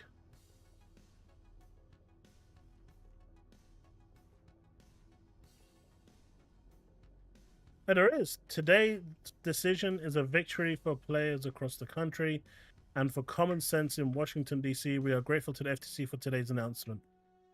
On May 7, 2025, the Ninth Circuit found that the decision of the United States District Court of the Northern District, California, FTC of the Microsoft Court, denying the Commission's application for a preliminary injunction to block the acquisition of. Yeah, so this happened. This is done. So, you know, the preliminary injunction is over. It's finished. But what's happening on July the 21st is still happening. And I'm assuming that's more cloud-based. The actual merger stuff is now over, but the FTC is still trying to stop whatever's happening because they wanted to do a preliminary injunction to reverse the decision, to block the merger entirely. This basically meant that they can no longer block the merger. So what they're doing now with the actual trial is on the 21st, and what the actual FTC's own lawyers, own judicial lawyers denied them is them being able, because they wanted to go to court and basically say that Microsoft is going to make all the games that they've got from Activision Blizzard and Bethesda, or ZeniMax, sorry, exclusive only to Xbox. And they knew that they can't do that anymore, right? They knew that they can't do that anymore because, let's face it, Microsoft is putting games day and date onto PlayStation, right? And because of this, they tried to get the contracts that Microsoft made with Sony, with Nintendo, with Ubisoft, with Nvidia. They tried to make those contracts inadmissible in court. So when the actual date came along, Microsoft could have no argument on the basis that they're not going to do this. This is how scummy and underhanded the FTC actually is. So they tried to basically cheat the system after they lost to try and almost kind of defraud the whole thing into a way where they would prove themselves successful by making Microsoft not able to show the evidence, which is admissible in court. And the judge basically told the FTC, go screw yourself. This information that Microsoft has is admissible in court, and they will be able to show it against you on July the 21st to get this case thrown out. But the FTC tried to do this so underhandedly badly by trying to get Microsoft, by trying to block Microsoft in order to show these contracts that they made at the time. I mean, how pathetic of an agency can you get? I mean, I get they are butthurt, right? That they got their ass handed to them 7 ways till Sunday. But to actually try and manipulate the legal system to deceive the judge in a way, and they relied on their own judicial, they actually got their own judicial lawyers make this decision. So they thought this was a home run when they were going to do it. And they got bitch slapped by their own judicial lawyers. That's how bad it is for the FTC right now. They not only got bitch slapped by the 9th District Court when their preliminary injunction got turned down, when they went home crying to mummy about, the 9th District Court denied them this and they want mummy and daddy to help them and overturn this because they're picking the judge, and then their own mummy and daddy bitch slapped them even more and told them to grow up and grow a pair of balls and go out there and fight like a man. They're going to go and get humiliated on the 21st of June. It is not illegal. So you can try and get evidence. You can try and get evidence made inadmissible if you can prove that there is bad faith. Microsoft putting games on PlayStation and the Nintendo Switch basically takes that bad faith and throws it out the window. Now, there is the question, what's going to happen after this case is done and there is no double jeopardy, that they can't reopen it in the sense that, oh, well, now that this case is over, if Microsoft then decides, right, now that the case is done, we're going to cut that string and start making certain games exclusive. At the moment, all the messaging that's coming out is that they are done with exclusivity. They don't care about exclusivity. They want to go multi-plat. And that may still be the case even after this case is officially done on July the 21st or whenever it's June 21st or whenever it's going to end. But once that case is over and the judge finds in favor of Microsoft now, which is pretty much a done deal now, after their own, judicial system turned them down. I mean, what's the judge going to say? Your own house said that you're full of shit. So you want me to come round and turn around and say that, yes, you've got merit? They're not going to do that. That's just dumb, right? That's stupid. So they're not going to do that. But after that case is done and there's no double jeopardy, so there's no way the FTC is going to then throw an appeal to try and turn this over again, Microsoft at that point in, next year could turn around and say, right, we're releasing Doom 5 and we're going to make that exclusive, or we're going to make that on Xbox first, and then 6 months to a year later we'll put it on other platforms. And there's nothing that can stop Microsoft from doing that. They can basically at that point take everything in-house. They will still probably port it out and make it and could make it timed, or do whatever they want. They're a $1 trillion company. It doesn't really matter to them. So that's what the FTC, I assume, is fighting for. And there is every bit of chance that Microsoft can do that at a later date. Whether they will do that is a different matter, right? As I keep saying this over and over again, once you open Pandora's box, it's really hard to close it. It's designed to not be closed. And once shareholders taste money, they like money. That's why they invest, to make money.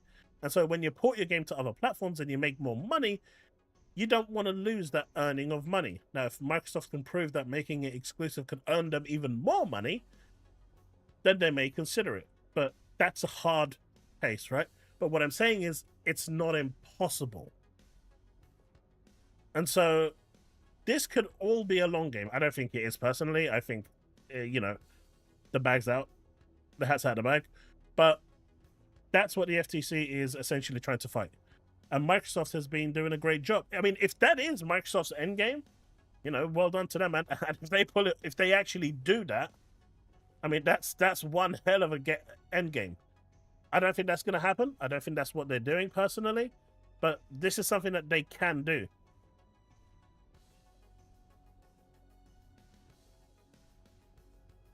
And so at that point, they could say, look, games like Doom, okay, they'll land on Xbox first, but 6 months later, they'll go onto other platforms. And sure, by the time they get onto the other platforms, they'll be a bit more optimized, a bit more refined. But there'll also be games that are specifically exclusive on the platform. And Microsoft, once this case is over, can do that. And maybe that's the end game. Who knows? But, what do you guys think? Let me know.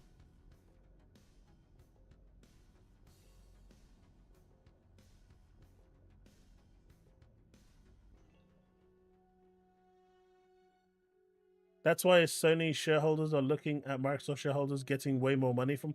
I mean, Sony shareholders are looking at what's happening there. And they're not blind. And at some point, they're going to start tipping, putting pressure on Sony. Right now, they don't need to.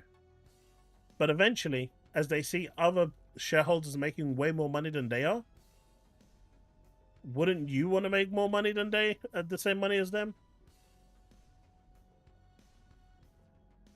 I agree, Bags. I totally agree. But this is something that could happen. And so what this statement here is saying is that it is hereby ordered that the complaint in this matter be and hereby is dismissed.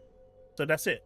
The actual preliminary injunction that they wanted to put through has been dismissed. The Ninth District Court has dismissed it. Everything is done. There's no divestiture happening right now. Now, they're trying to attack this from another angle by showing that Microsoft is going to withhold these games and they don't have contracts. And the court then turned around and said, that's not true. These contracts were legally done, and what you're saying is full of shit. And in fact, your own judicial system thinks you're full of shit. So we're going to allow these to be admissible. So what's going to happen is the judge, they're going to go in and say, well, Microsoft is withholding games from other platforms, and they're going to do it. And there's nothing that, they could do it at any time. And then they're going to go, well, look, let's look at the facts. They put Forza Horizon 5. They put Doom. They're putting Gears. It wouldn't be long before Halo Master Chief, Combat Evolved is on there. We're talking about the pillars of Xbox here. Are all on PlayStation. What are they withholding again? Call of Duty was on there, and in some ways runs better on PS5 in certain circumstances. So what are they? Even the notion of it running worse on the PlayStation is out the door, right? There's no truth to it. Oblivion Remastered, same time release, simultaneous. The FTC literally now, with those documents being admissible, are going to make themselves look absolutely stupid beyond a shadow of doubt. And I'm there all day for it. Now, like I said, the interesting thing is going to be is if Microsoft does a 180 in, 6 months' time.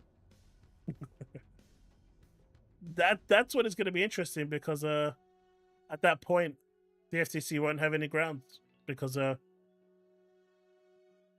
guess there's nothing here saying that it's been dismissed with prejudice, so I guess they could still try to do something and cause a little bit of headache, but this is now precedent. This decision is now precedent, so the FTC would actually have to show harm, and with Sony's dominance they don't have to show there is no harm. So, what's even more interesting is now that this has actually come out, and the way that the FTC has forced Microsoft into a different path. We were talking earlier about Embracer Group having, getting ready to do 76 games with all the studios that they've got. Microsoft could essentially become the next Embracer Group. And who's going to stop them? Considering everyone says that the Xbox hardware is now just a medium to Game Pass. And Microsoft is open to put Game Pass everywhere. Be it PlayStation, Nintendo, anywhere that they want, as long as they're willing to have it. They've got no objection. So where is the competition being held here? Why should a regulator stop Microsoft trying to buy Capcom? The FTC has seriously screwed up here, and they've opened up they've opened a door to $1 trillion company who is known to be quite ruthless to basically go to town and go on the biggest shopping spree they ever wanted. And considering their platform now, because this is an Xbox, this is an Xbox, this is an Xbox, there is no Xbox. Everything is an Xbox. So yes, they may still have the console, but that's not the only way to play the Xbox games now. You can play them on PC, you can play them on your TV, you can play them on your tablet. You can play them on PlayStation, you can play them on Nintendo Switch. You see where I'm going with this? They diluted the hardware, so now they can literally go and buy anyone they want, because the regulators at that point are going to, the restrictions that they had during this transaction won't apply for the next one, because they've overcome that thanks to the FTC's stupidity.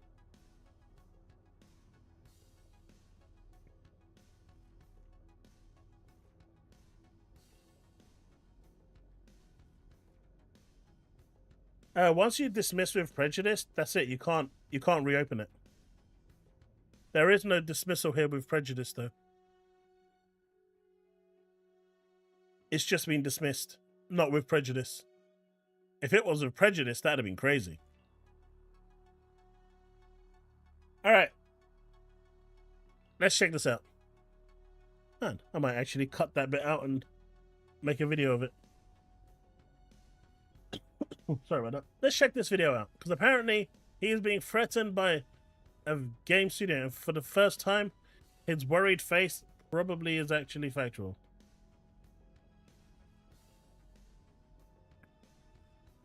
This is a video I never thought I'd have to make, a topic I feel like would never come up, but a game company is legally threatening me for talking bad about their game. They're trying to silence me, and I have to admit that...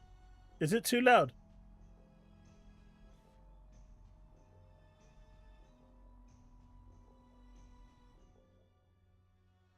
Was that too loud?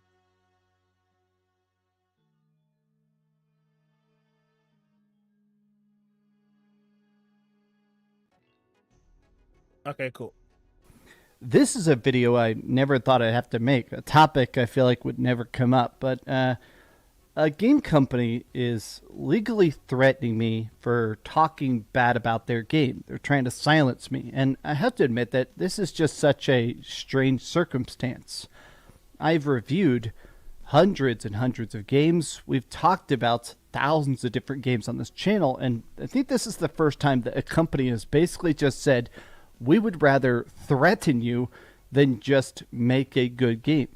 They're literally trying to get me to take down one of my videos because they feel like it hurts their company. And the CEO himself directly is now threatening me legally. So I want to show you, because currently Google is on my side. Currently YouTube is saying that they're claiming copyright infringement. They're saying it's illegal to badmouth their game. Currently YouTube is saying it's fine. What I'm doing is... It is not illegal to badmouth a game. If you don't like a game, you can badmouth it. Now, when you get codes from a supplier, they generally tell you, you know, to be truthful and stuff like that. But they do tell you stuff that you can't talk about. Now, if you talk about that stuff, then you're accepting that code is a contract. So you're legally kind of bound by that, and if you breach that, you're in trouble. So I don't know if that's what's happened here. But at the same time, they have no right over your opinion. You can give your opinion, and they just have to take it, whether you like it or not. Now, all they can do is when they release their next shitty game, they can not offer it to you. And that's fair game. But you can't just give a code out and ask for people to be nice about it and lie about it. That's not how this works. Is free speech. It's fair use. I'm allowed to criticize or critique a game. And I want to show you the emails. I want to show you all the legal evidence and stuff. And I want to show you who's threatening me, because I almost feel like this is the kind of stuff where I am a believer that companies like IGN, like GameSpot, a lot of the big gaming websites, they feel overly safe. They feel like they're afraid to badmouth games that suck. In this case, the game that I'm being legally threatened over is absolute garbage. It's literally the worst PS5 game I've ever played. Whereas a lot of independent YouTubers, influencers, independent journalists, it does feel like they're the people that are making the cool, daring videos that are actually willing to ask hard questions, that they're willing to be mean about games that I think kind of deserve to be mean about. Let me show you the company. And this is where, like, companies like IGN and Eurogamer and whatnot, they want those freebies coming from from these publishers and, the hardware developers, and they want all that free cool stuff. So they will rate a game above its weight generally, unless they really have it in for them and don't care and know that regardless of what they say is coming through. Whereas content creators generally, once they have enough clout, they just don't care. Or unless you're like me and you just don't care anyway. You'll say what you want because you're being open and honest. But there's a lot of content creators out there who are really small who will turn around and lie about how they feel about the game because they want that publisher to send them more free codes. And it's really hard to differentiate those from the real ones, because at the end of the day, like me, I really enjoyed Forespoken, but people would say that, well, you would say that, even though I did buy the game, but people don't know that. But then, having that opinion, and if you don't like a game, I think it's perfectly acceptable for you to say that you don't like it. But you should also keep it within check, right? You don't need to go overboard. That's threatening me, though. And let me show you all the emails and stuff, because this is It's disgusting. I'll just say that. Hi, hope you're having a great day because my day sucks. If you could please give this video a like and subscribe if you haven't already. So this is Team Kill Media. They make absolute garbage. And I'm not just saying that to be hyperbolic. I'm not saying that because they're threatening me. Their games are not really games. They're basically clickbait garbage. Their Twitter accounts filled with like AI art and stuff. Their first game is called Quantum Error. Now, Quantum Error, you can see the account now is called Quantum State. It was a game that was sort of a mix of a firefighting simulator and a horror game at once. It's pathetic. This game is legitimately the worst PS5 game I've ever played. It's unplayable. The game is just straight up busted. It just doesn't work. It's what I assumed is an asset flip. And chat, the answer's no. I know you're thinking it. The answer's no. No. It's a good word. In this video, I talked about asset flips, which is that there are some companies where instead of actually making a firefighter model, instead of programming stuff, you go to the store. When you use Unreal Engine, you can buy these placeholder props. You can basically buy, a default character model, a default monster. The game looks like it's filled with all those default models that you're supposed to eventually replace. It's literally a placeholder game. This is the video they're legally threatening me over. This video right here where I'm showing how bad the game is. Now, I'll admit that when I made this, I immediately forgot it exists. I made this review. It was terrible. I think I made a couple jokes. That's it. It's a 9-minute video. It's whatever. And then I just forgot about it. I got other reviews to do. I didn't even realize it still existed until today when I woke up and I got this. YouTube copyrights takedown notice. The CEO, Thomas Jones of Team Kill Media, the CEO, is personally saying that I am infringing on his copyright, his legal ownership of the game. I'm infringing on it by insulting it. Now, thankfully, as you can see here by the email itself, we believe your content is protected by fair use, fair dealing, or similar exception of copyright protection.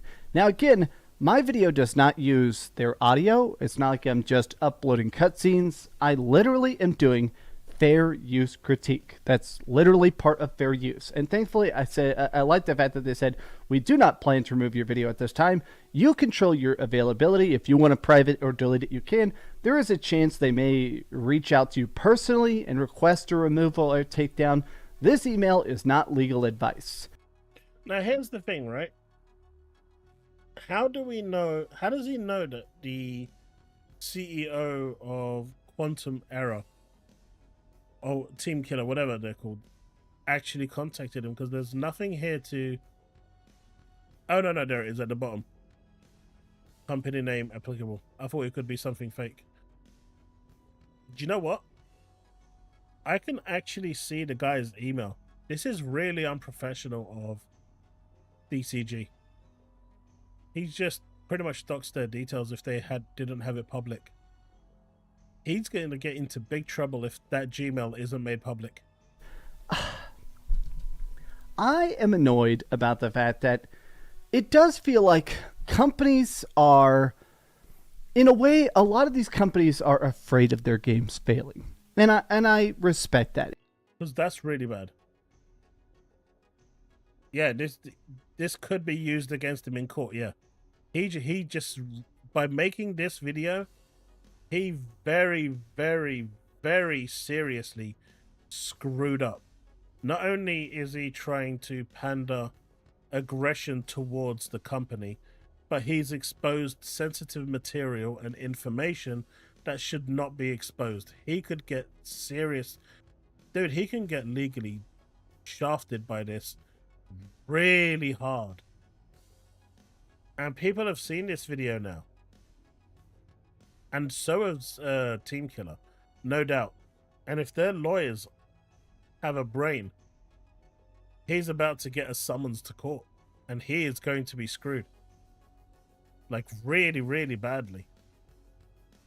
It makes sense. Games are expensive to make. Games are risky art. The industry is very much in flux. But this company, Team Kill Media, this is garbage. Ventura, why does Dreamcast guy get special treatment? Because, well, no. When other channels are getting struck down, they're getting struck down for you. Like, for example, Nintendo will strike you, and it's because they're saying that you use their IP without permission. When you review a game, that is fair use, and that is accepted as fair use. And your opinion doesn't mean you can say what you want in it.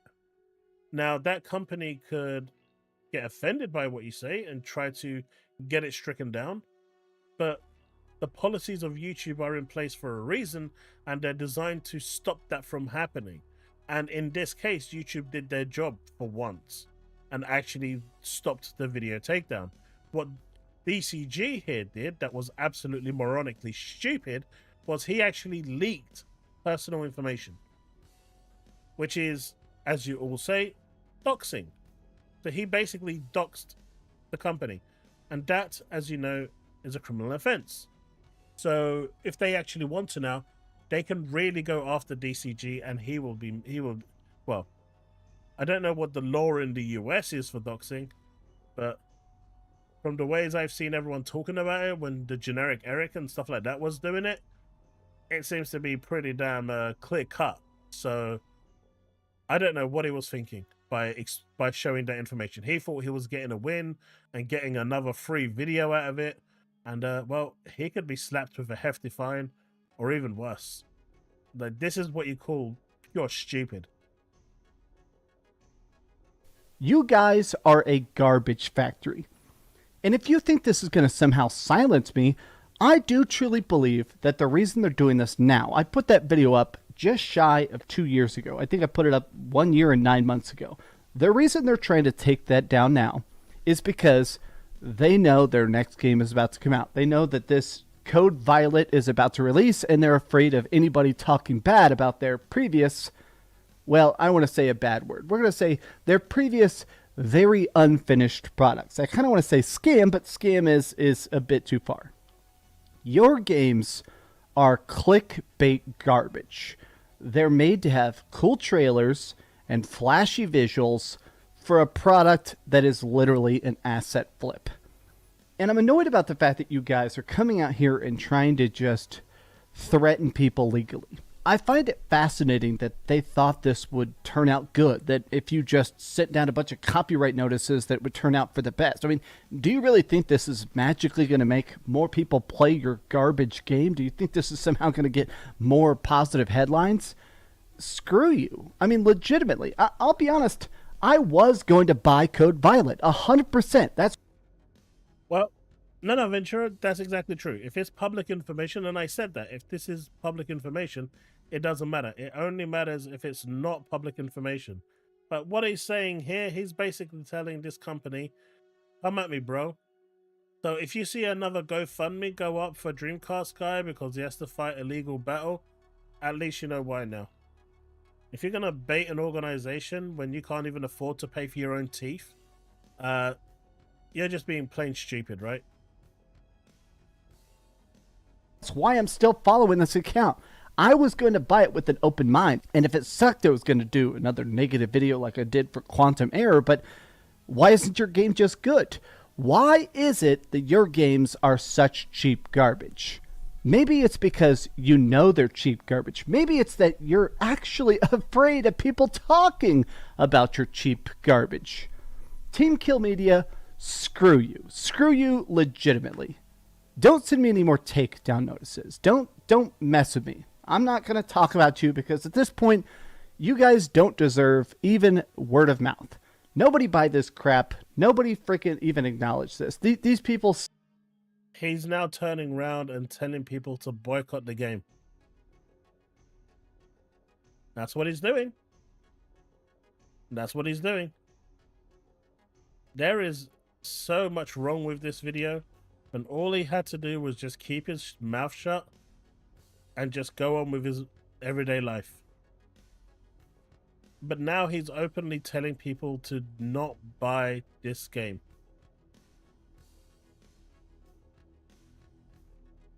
And now, Team Killer could, if their lawyers are good enough, it is bags. If you've got a big enough following and you're telling your people to not buy the game and they don't, then they can sue you for loss of earnings. I've seen this happen before to someone I know at Sega. The dude decided there was a game that he was playing, it was a sequel to a game, and he went onto the message boards and said it was nowhere near as good as the first game. And so when the game came out, it didn't sell as well, and people were complaining, and they were using him as a reference, saying, well, you know, he's the project lead, and he's saying the game is nowhere near as good as the first one. So Sega sued him for the loss of earnings, and he is still paying back that 1 million pounds. Or euros or dollars or whatever it is. He'll be paying that back for the rest of his life.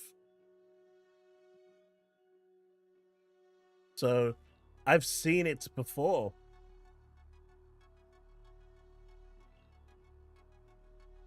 The problem is, Devastator, that doesn't matter. He's basically turned around and told, you know, he's got 200 odd thousand followers, right?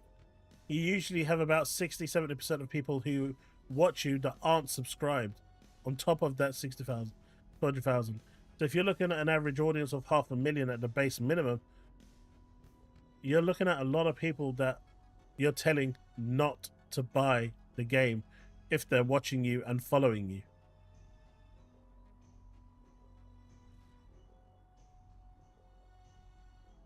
That's mental. Suck. They're absolute losers that are just hurting the media. Get the hell out of here. Go back to, I don't know, ripping people off some other fashion. These are serious allegations, man. This ain't no small ripping people off. I mean, maybe they are, but maybe they're not. Whatever the situation is, these are allegations that you are making against the company, that they are openly and actively trying to sell you a product that is cheap, inferior, broken, unmade, to rip you off.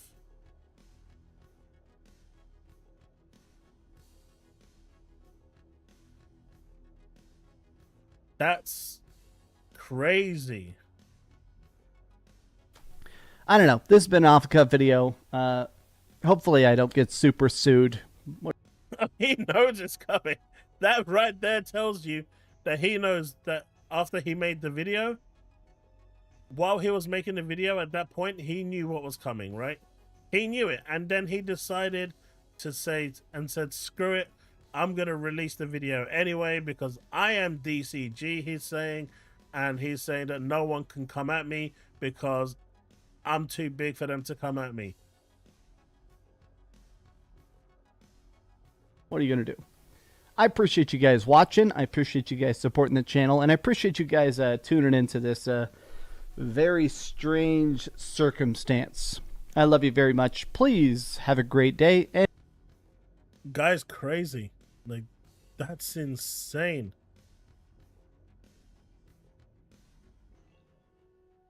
Yeah, so after the DCG video reaction, read his comments about it. Where's his comments? Did he leave any What a bunch of clowns. Imagine being sued because the company hates your criticism. See, the fact is, he wasn't being sued. They just told him to take the video down. And YouTube found in favor of DCG. That was the end of it. The matter's closed. He didn't have to do anything. So these people don't even know what they're talking about. If anything, gamers should sue them. I mean, technically, yeah, I don't know if you've got any basis, but quickly looked at several reviews. They must sue the whole gaming community for bad reviews. I mean, it's weird that they went after DCG, so I'm guessing that video must have been really horrible. Cool, Civ got a copyright strike from them as well. What an awful company. So it's not just DCG, but Civ probably didn't react the same way as DCG did.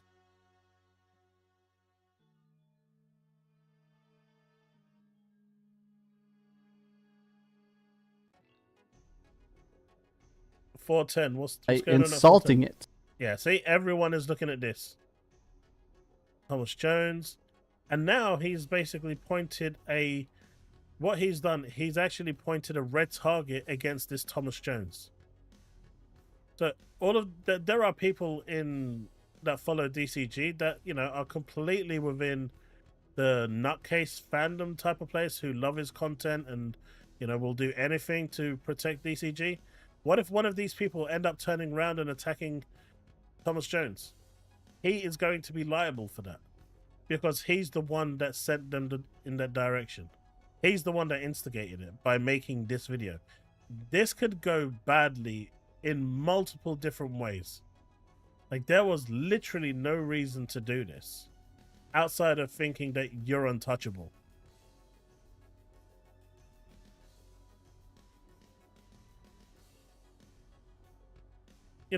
You can say a game, you didn't like a game, but you say it within like a certain pedigree.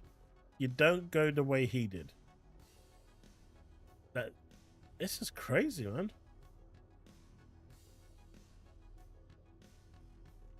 We'll be kicking ones again. Never heard of them. A garbage studio going after a garbage content creator. Have fun together.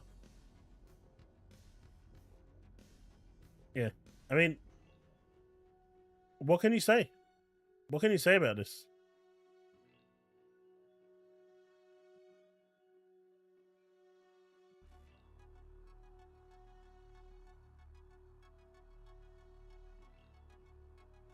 Where did he say that? Did he say that in the video?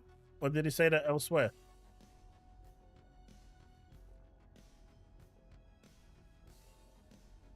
Because if he said that in social media, no one cares. Everyone cares about this video.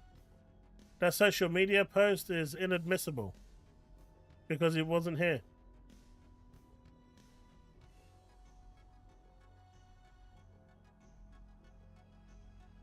Keep dreaming.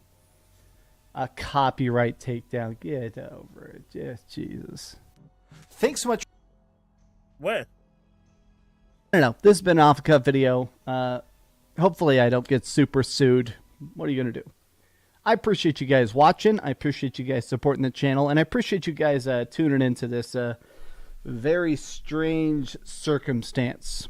I love you very much. Please have a great day. And please keep dreaming. A copyright takedown. Get over it. Just Jesus. Don't send me any more takedown notices. Don't mess with me. I'm not going to talk about you because at this point, you guys don't deserve even word of mouth. Nobody buy this crap. Nobody freaking even acknowledge this. These people suck. They're absolute losers that are just hurting the media. Get the hell out of here. Go back to, I don't know, ripping people off some other fashion. I don't know. This has been an off-the-cuff video. Hopefully I don't get super sued. What are you going to do? I appreciate this video a like and subscribe if you haven't already. So this is Team Kill Media. They make absolute garbage. And I'm not just saying that to be hyperbolic. I'm not saying that because of my threatening me.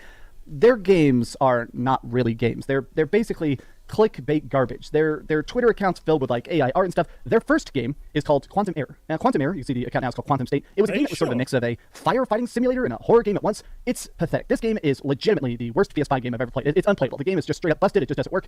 It's what I assumed is an asset flip. In fact, in this video, I talked about asset flips, which is that there are some companies where instead of actually making a firefighter model, instead of programming stuff, you go to the store. When you use Unreal Engine, you can buy these placeholder props. You can basically buy, a default character model, a default monster. The game looks like it's filled with all those default models that you're supposed to eventually replace. It's literally a placeholder game.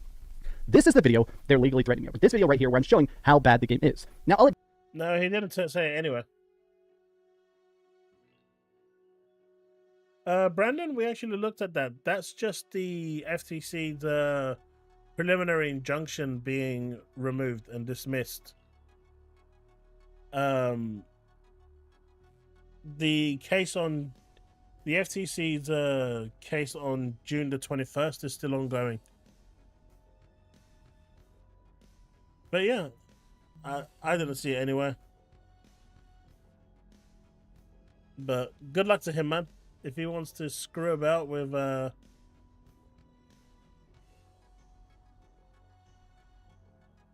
guys like that, then that's on. Good luck to him.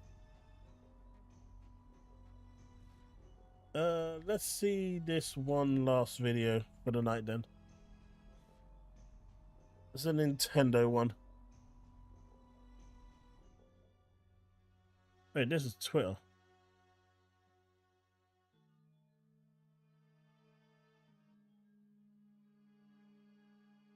Nintendo Switch 2 game chat requires a phone number to... Yeah, that's horrible. That's crazy. All together anytime. That's... Nah, that's not me.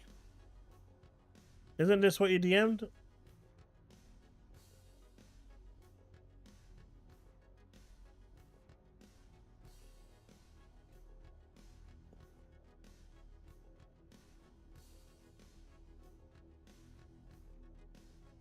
I'm not seeing anything else, dude.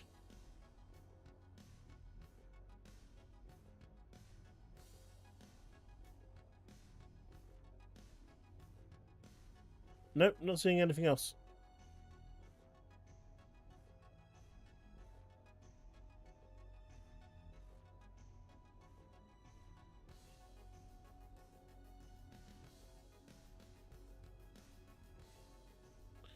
Yeah, this is mental. This will protect children in case the parent controls fail. Here's an idea. Have the parents actually do their fucking job. Jesus.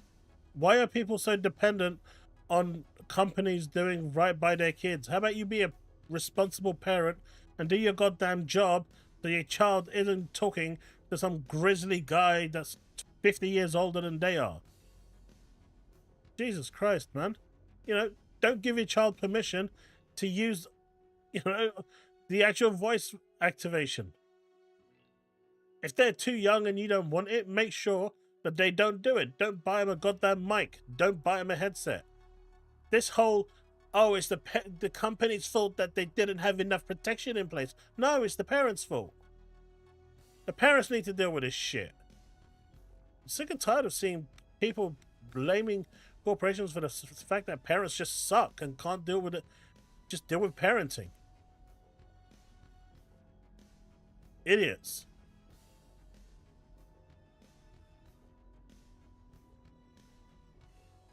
Pat Boss, there's ways of calling attention to it, and then there's ways of just being completely and utterly stupid about it. He went way overboard.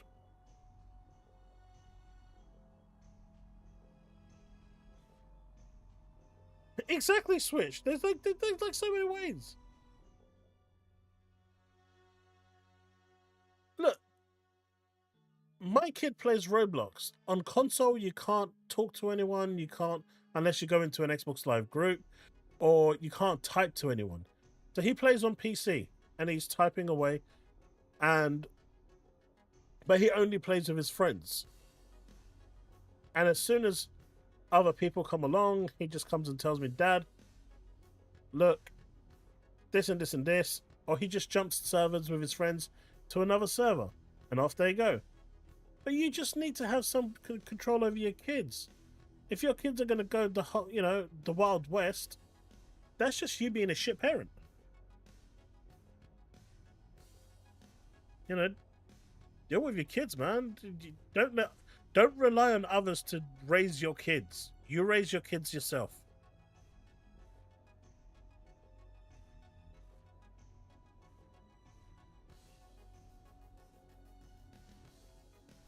This is stupid. I get why Nintendo's doing it, because Nintendo doesn't want any legal action. So if you require a phone number, then that child or that parent has to put the number in. The reason why Nintendo is actually doing this is to make sure that if anything comes from this, it's the parent's fault. But the fact that Nintendo has to go this far just to protect itself just tells you how many people have used these sorts of claims and cases to blame the companies when it's the parents' fault. And the parents are using the organizations as scapegoats for them being shit parents. That's it. But Nintendo is doing this for that reason and that reason only. To make sure they don't get sued.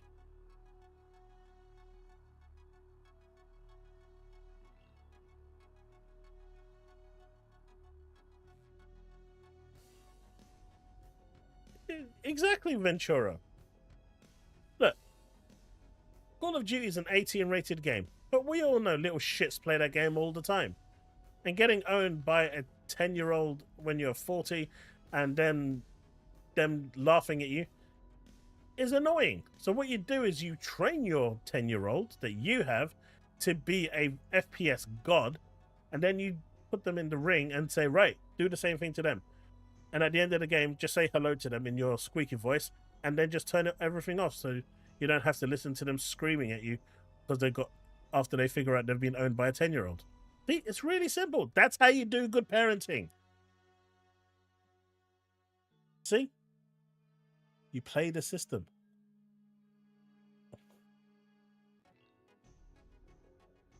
Don't worry, Woodpit. Bungie will make that into sexual harassment soon enough.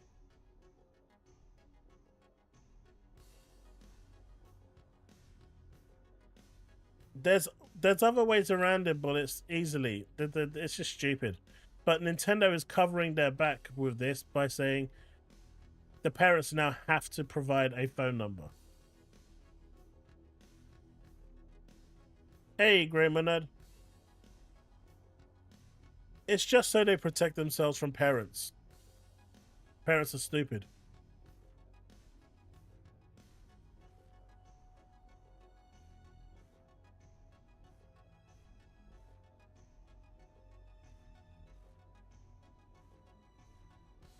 But yeah.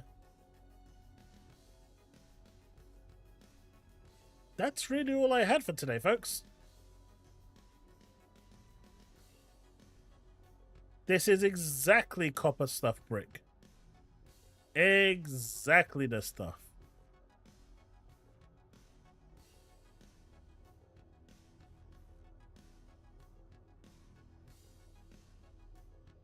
The only interesting thing I'm finding now with this over here is that there's no mention of the June 21st trial. Does this supersede the June 21st? I don't think it does, because I think that's a different...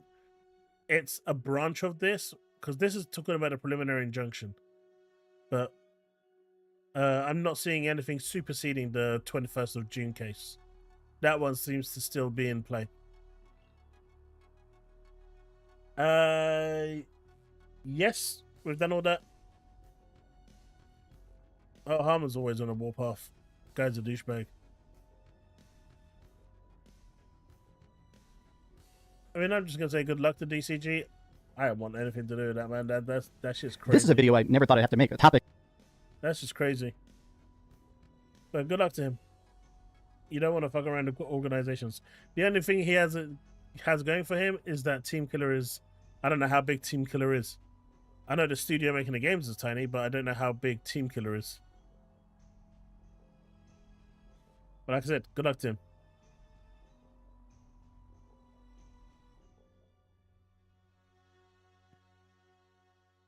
Oh no, no one wants to watch Harmon, do they? Does anyone actually want to watch Harmon?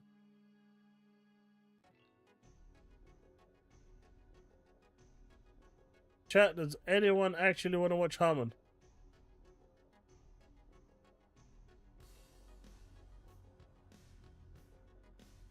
As the final act before I sign off. Until I get internet again.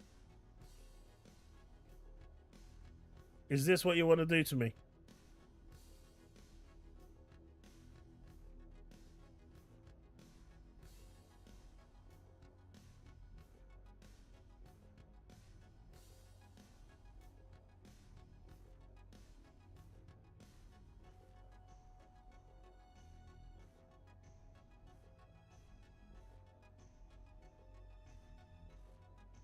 Thanks, gaming. Do you know what? Let's just check this one out. How long is the video?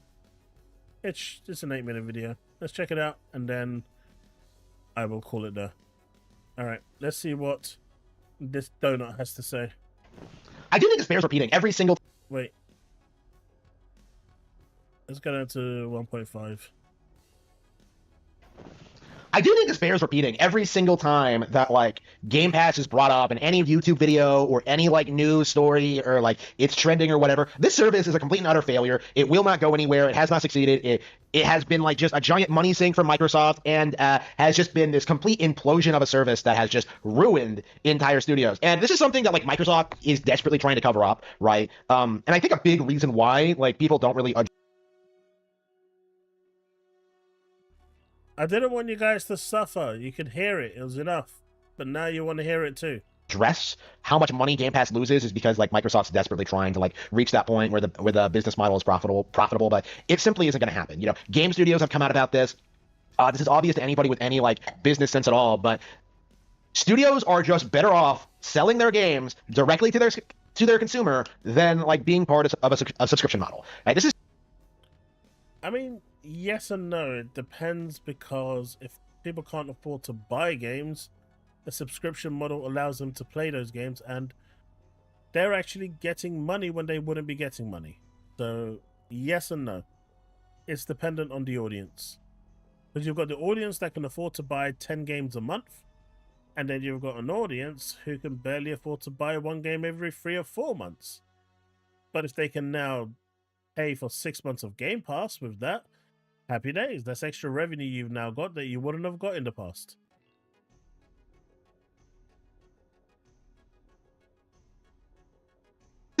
Just the reality of like Game Pass as a concept is that like studios are not getting their money back by putting games on Game Pass. They are.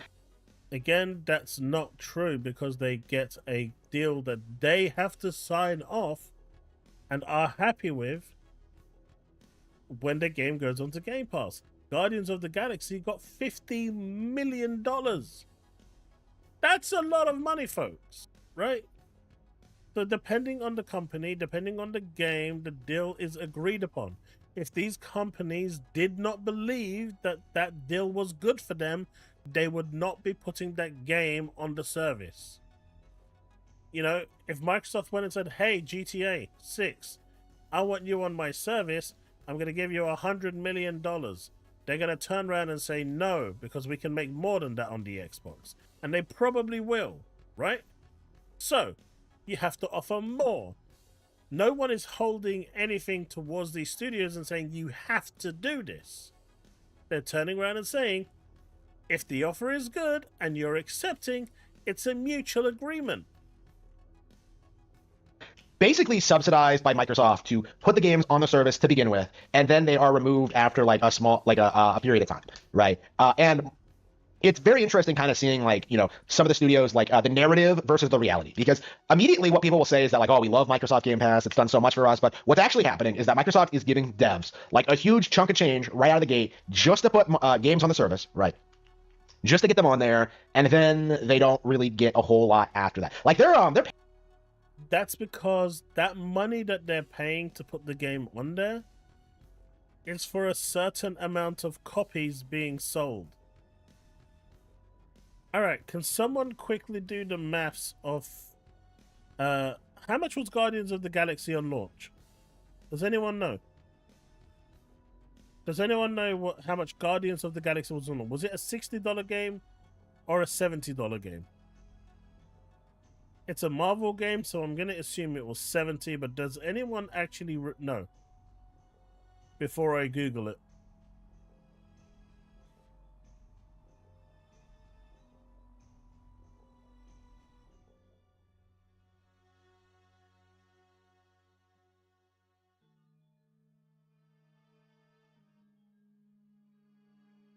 Oh, let me just do something real quick.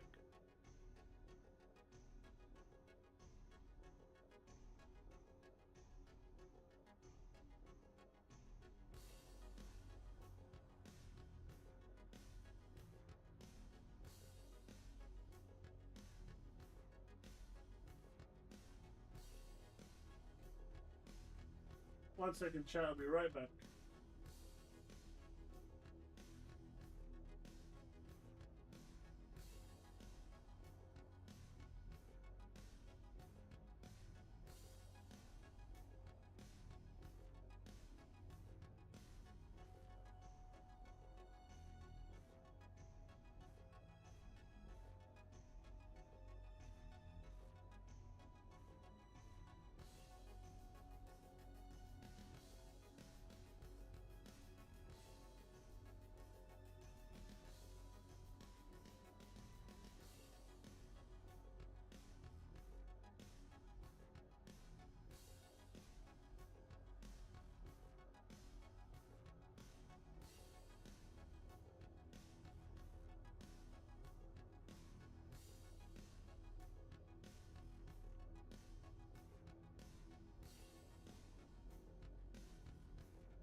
Sorry about that, chat.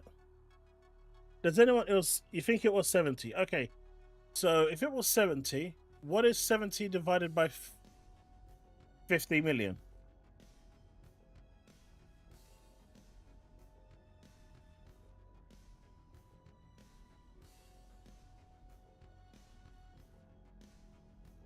$70 divided by 50 million.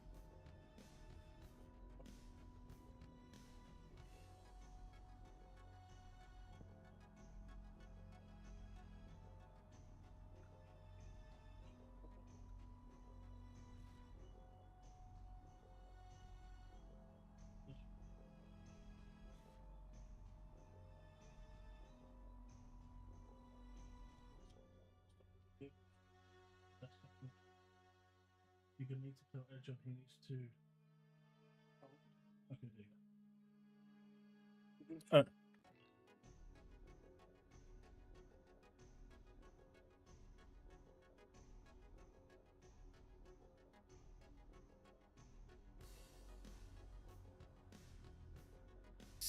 Is it 700,000?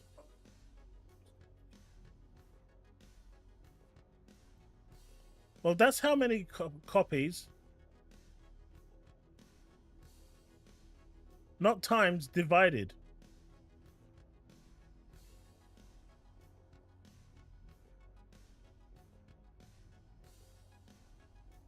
Okay. I want to know how many £70 are in 50 million. Am I doing it the wrong way around?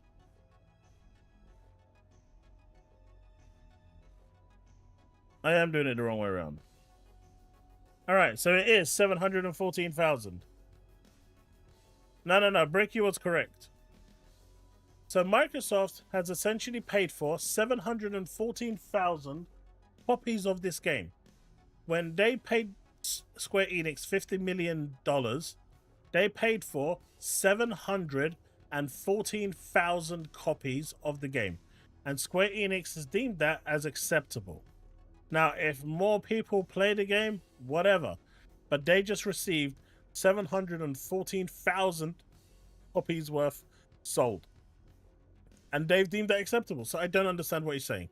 Paid for every download the games get, but like what you have to understand is that like most people aren't playing every game on the service. You know, like for most people, for most developers, it makes more sense to just sell the game directly to the person who actually wants to buy it. You know, this model is just bleeding money, like not only for the studios that develop the games, but for Microsoft. You know, Microsoft thinks it's like such this huge, like all-encompassing corporate entity that it can just like throw money away, that it can just keep bleeding money trying to make Game Pass popular. But like they've already been outdone by Nintendo. You know, like Nintendo Switch Online is a far better service than Game Pass. It makes more sense. It has better games. Like it has this like focus on like retro titles while still continuing to sell the new titles, you know, that do need to be sold at full price. You know, like the Nintendo model of like the same thing is just far superior. But you know, the Game Pass bros, you know, don't really want to admit that, because that would be acknowledging that Game Pass is not competitive, that it can't do anything, that it can't that it hasn't resulted in anything positive in any way, shape, or form, and that exactly, Bags. It could, if it's not bought at retail, and don't forget, it went on Game Pass, say like 6 months to a year after it was released. So if you do it from like $50, you're looking at over 1 million copies sold, right? So you got free advertisement, free exposure. It's a win-win situation. So no, these companies do not lose out. Now, should I tell you who actually lost out? What Sony did to the Abe Odyssey Corporation. So Abe's Odyssey was putting their new game onto PlayStation Plus, and they agreed that the new game would go on to PS Plus. I think it was 1 week after release, so it would give the game for Sony to announce it a week after that it was going to go on there, and it would give the company a week worth of sales before it went onto the service. Now, the game got delayed by a week, and they actually asked Sony, can you delay your announcement by a week so, you know, we can make some money? And Sony turned around and said, no, we're not going to delay it. And it pretty much sent the company almost into bankruptcy. They lost so much money that they had to pretty much almost shut down the studio.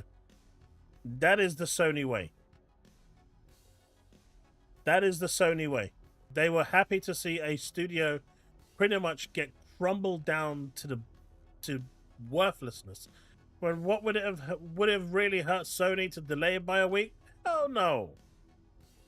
But Sony is just a horrible company. Contributes absolutely nothing of value to the gaming community. Like, you're paying $15 a month for a game that you can use, that you can honestly just put the $15 into buying. You know, like, how many games are you playing a month where paying for a subscription is more cost effective than simply just buying it? You know, like, a $70 game, like, if you're paying like I've played Avowed this year. I've played Towerborn. I've played, what is it? Obscure 33. I'm gonna play Doom. I've missed another game that I know I've played on Xbox that recently came out, but it's slipping my mind. Someone in chat's gonna remind me. But I know there's another one in there that was day one Game Pass that I'm missing out. South of Midnight. So Avowed was 70. South of Midnight was 50. Claire was 50, so that's 100. 170. Those have paid my Game Pass subscription for the whole year already, man. I still got Starfield to come along. I still got Call of Duty to come along. I got the Towerborn. I got Doom, and I got whatever games that are still dropping throughout the rest of the year. Now I made my money and then some. Oblivion, I also think that was 70. Was that 70 or 50? That he's chatting shit. Like, this is what people don't get. After you've played, at least here in the UK, I know in America it's priced higher, but in the UK it's 170 odd pounds for the whole year. So, you know, and that's if you buy it retail. If you go to CD Keys, you'll get it even cheaper. But even at retail, you just have to play free games on Game Pass for that whole year, and you've made your money. Anything you play after that is free. a $70 game, right? 4 months of Xbox Game Pass will pay for that. And if it's like a big lengthy RPG, like, you're gonna get like 4 months of game out of that, right? You don't need, like, if you're paying a subscription fee, you're gonna have like a list of all these games that you can download, and you're not gonna have the time to play all of it, right? You are better off just buying the one game that you want to play, and then just buying something else when you're ready to play that, whenever that might be. Like, the Game Pass. But that's not what happens. You've got idiots like me who go and buy Metaphor Fantasio day one because they were really impressed with it, and it's Play Anywhere, which is really cool, by the way, that it was Play Anywhere. And I still haven't played it, and now it's on Game Pass. And it's Play Anywhere. So, yeah. Shit like that always happens. I've got games that are shrink wrapped that I still haven't played. I'm just a bad person. Model, at its core, simply doesn't make any sense. I know, right? At its core, you are better off just sitting and waiting and seeing what, getting the games you actually want to get. You know, like, paying a subscription fee is just for games doesn't make any sense, and it's really something that should be rejected, like, not just by consumers, but by developers and the business side as well. Now, the reason Xbox is so adamant at pushing, like, Xbox Game Pass is that they know that their hardware division has failed, that there's, like, no recovery from it, that it's a dying brand, that no... All right, Power Boss. I'm going to tell you what's coming on June the 8th. Since you guys want to know so much, I'll tell you that there are going to be Xbox games announced on June the 8th. There you go. Don't all thank me at once.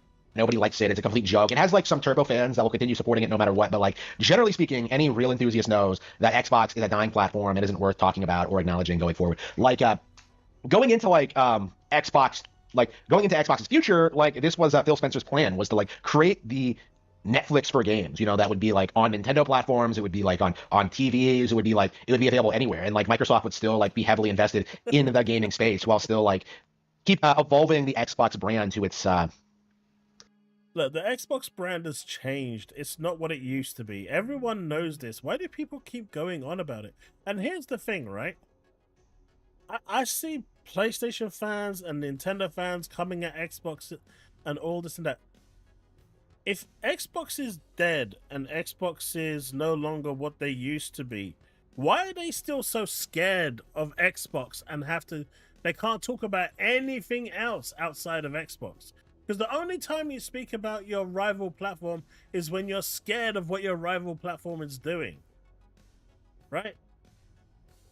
If you can't talk about your own platform for more than 30 seconds and you have to switch over to your rival platform, it's because you are scared of what they're doing, because You want what they're doing and you can't have it. It's next stage of evolution, right? And it was an admirable effort, to be sure, but the reality of this industry and like what Game Pass actually offers and like what people are getting out of it, like the results are clear at this point.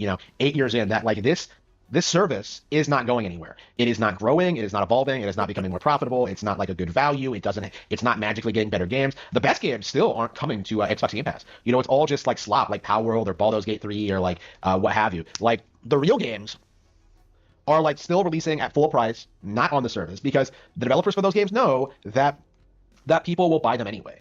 And that's just not the case. We're seeing this even with PlayStation, where games, certain franchises will sell like hotcakes. Monster Hunter, for example. But then you've got the other more niche companies, and it's not being sold as well as it could. It just isn't. That's just the reality of Xbox Game Pass as a service, is that there is the games that actually have real demand will just be bought and paid for, while the slop that nobody wants, the Disco Elysiums, the Deltarunes, the Celestes, they just kind of sit there and rot, like. Man, he's attacking indie companies. What a douchebag. And Brick, look, I might be a very, very, very small wooer CC, but I ain't like that. You've seen my content. I ain't like that. But the bigger ones are, yeah, sure. Xbox Game Pass is a failing service, and I'm very, very tired of seeing people continue to astroturf this thing into relevancy. I'm so tired of everyone. Game Pass is amazing, and it has allowed so many people to game, but it has also changed the way people are with their money. Like it has for me. Like, it's no secret, I buy way less games now than I used to because it's on Game Pass. Why would I buy it if it's on Game Pass? Unless it's got a collector's edition, then I will buy it, right? For the collector's edition if I like it and I want it. But if it doesn't have anything like that, I don't care about physicals anymore. I just don't. Like, I literally don't care. And I don't really sell games anyway, so... To me, if it's on Game Pass, it really doesn't matter. One like having nothing negative to say about it. I'm so tired of everyone saying this thing is like such a great value and that it's so good, and it just isn't in any way, shape, or form. Like, people really do need to acknowledge the very real problems that Xbox Game Pass has. One of the Xbox's best studios, Moon, the CEO for that studio has come out and said that Xbox Game Pass does not help out the studio in any way, shape, or form. Moon was also a very toxic and horrible place to work, if I remember correctly, and their relationship completely fell apart after Microsoft staff, Xbox staff, who went over to Moon Studios to help them out with their game, complained about the toxicity within Moon Studios, and so they actually wanted to get out of Moon Studios and return back to Xbox Studios because they couldn't take it anymore, and mentally it was destroying them. That's paraphrasing their own words. So is he now advocating for toxicity in a working environment? Good job. This won't happen when I move into my new place. I'm just saying. This will not happen. Perform. If you want to help Moon Studios, you have to buy their games. And the fact that story was just completely buried just goes to show you how desperate the Xbox community is to prop up Game Pass and continue to deny reality for as long as possible, because this service is not successful. Well, you suck too, but no one cares. No one cares, Harmon. No one cares. It is what it is. But folks, that is it's interesting, nonetheless.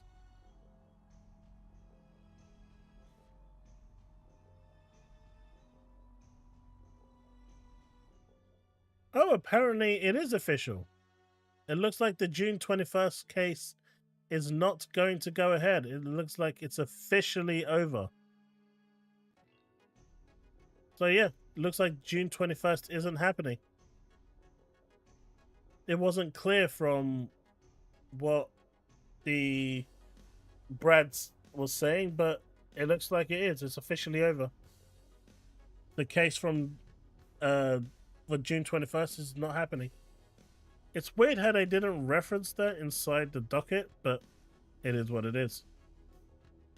Unless everyone gets it wrong the second time, and then at that point I'm just gonna laugh quite hysterically. Yeah, he's a big idiot. But folks, that's gonna be it for tonight. I am going to be off.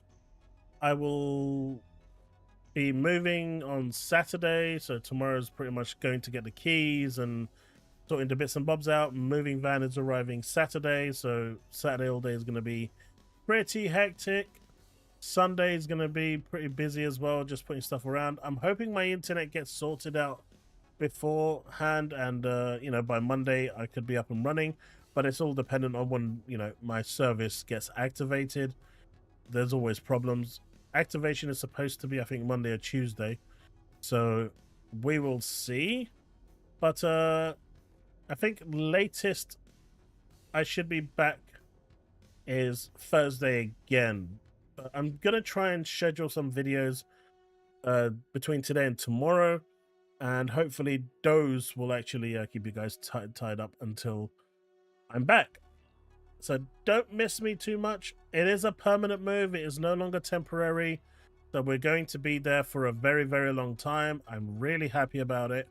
The stress of, you know, not having a place of our own permanently has been through the roof, and I can't explain how relieved I'm going to be after tomorrow when I pick up the keys at 10 a.m.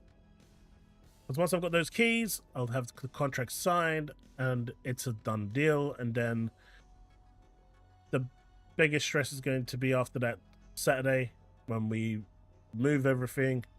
But after that, it's the home straight. All right, folks, that's it. If you guys want, you know, I might do like a small video when I get to the property and settle down for a bit, show you guys around the new property, and who knows, maybe I might do something like that and show you guys me settling in. But I'm gonna be out, folks. Thanks so much for watching, and I'll see you next time. Peace out, folks, and remain legend. Have a good night.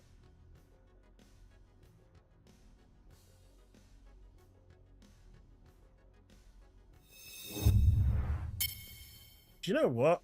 I forgot to actually end the poll. No one reminded me to end the poll. You guys are just bad.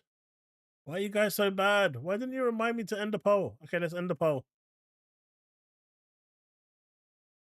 We've ended the poll. And it didn't really show anything.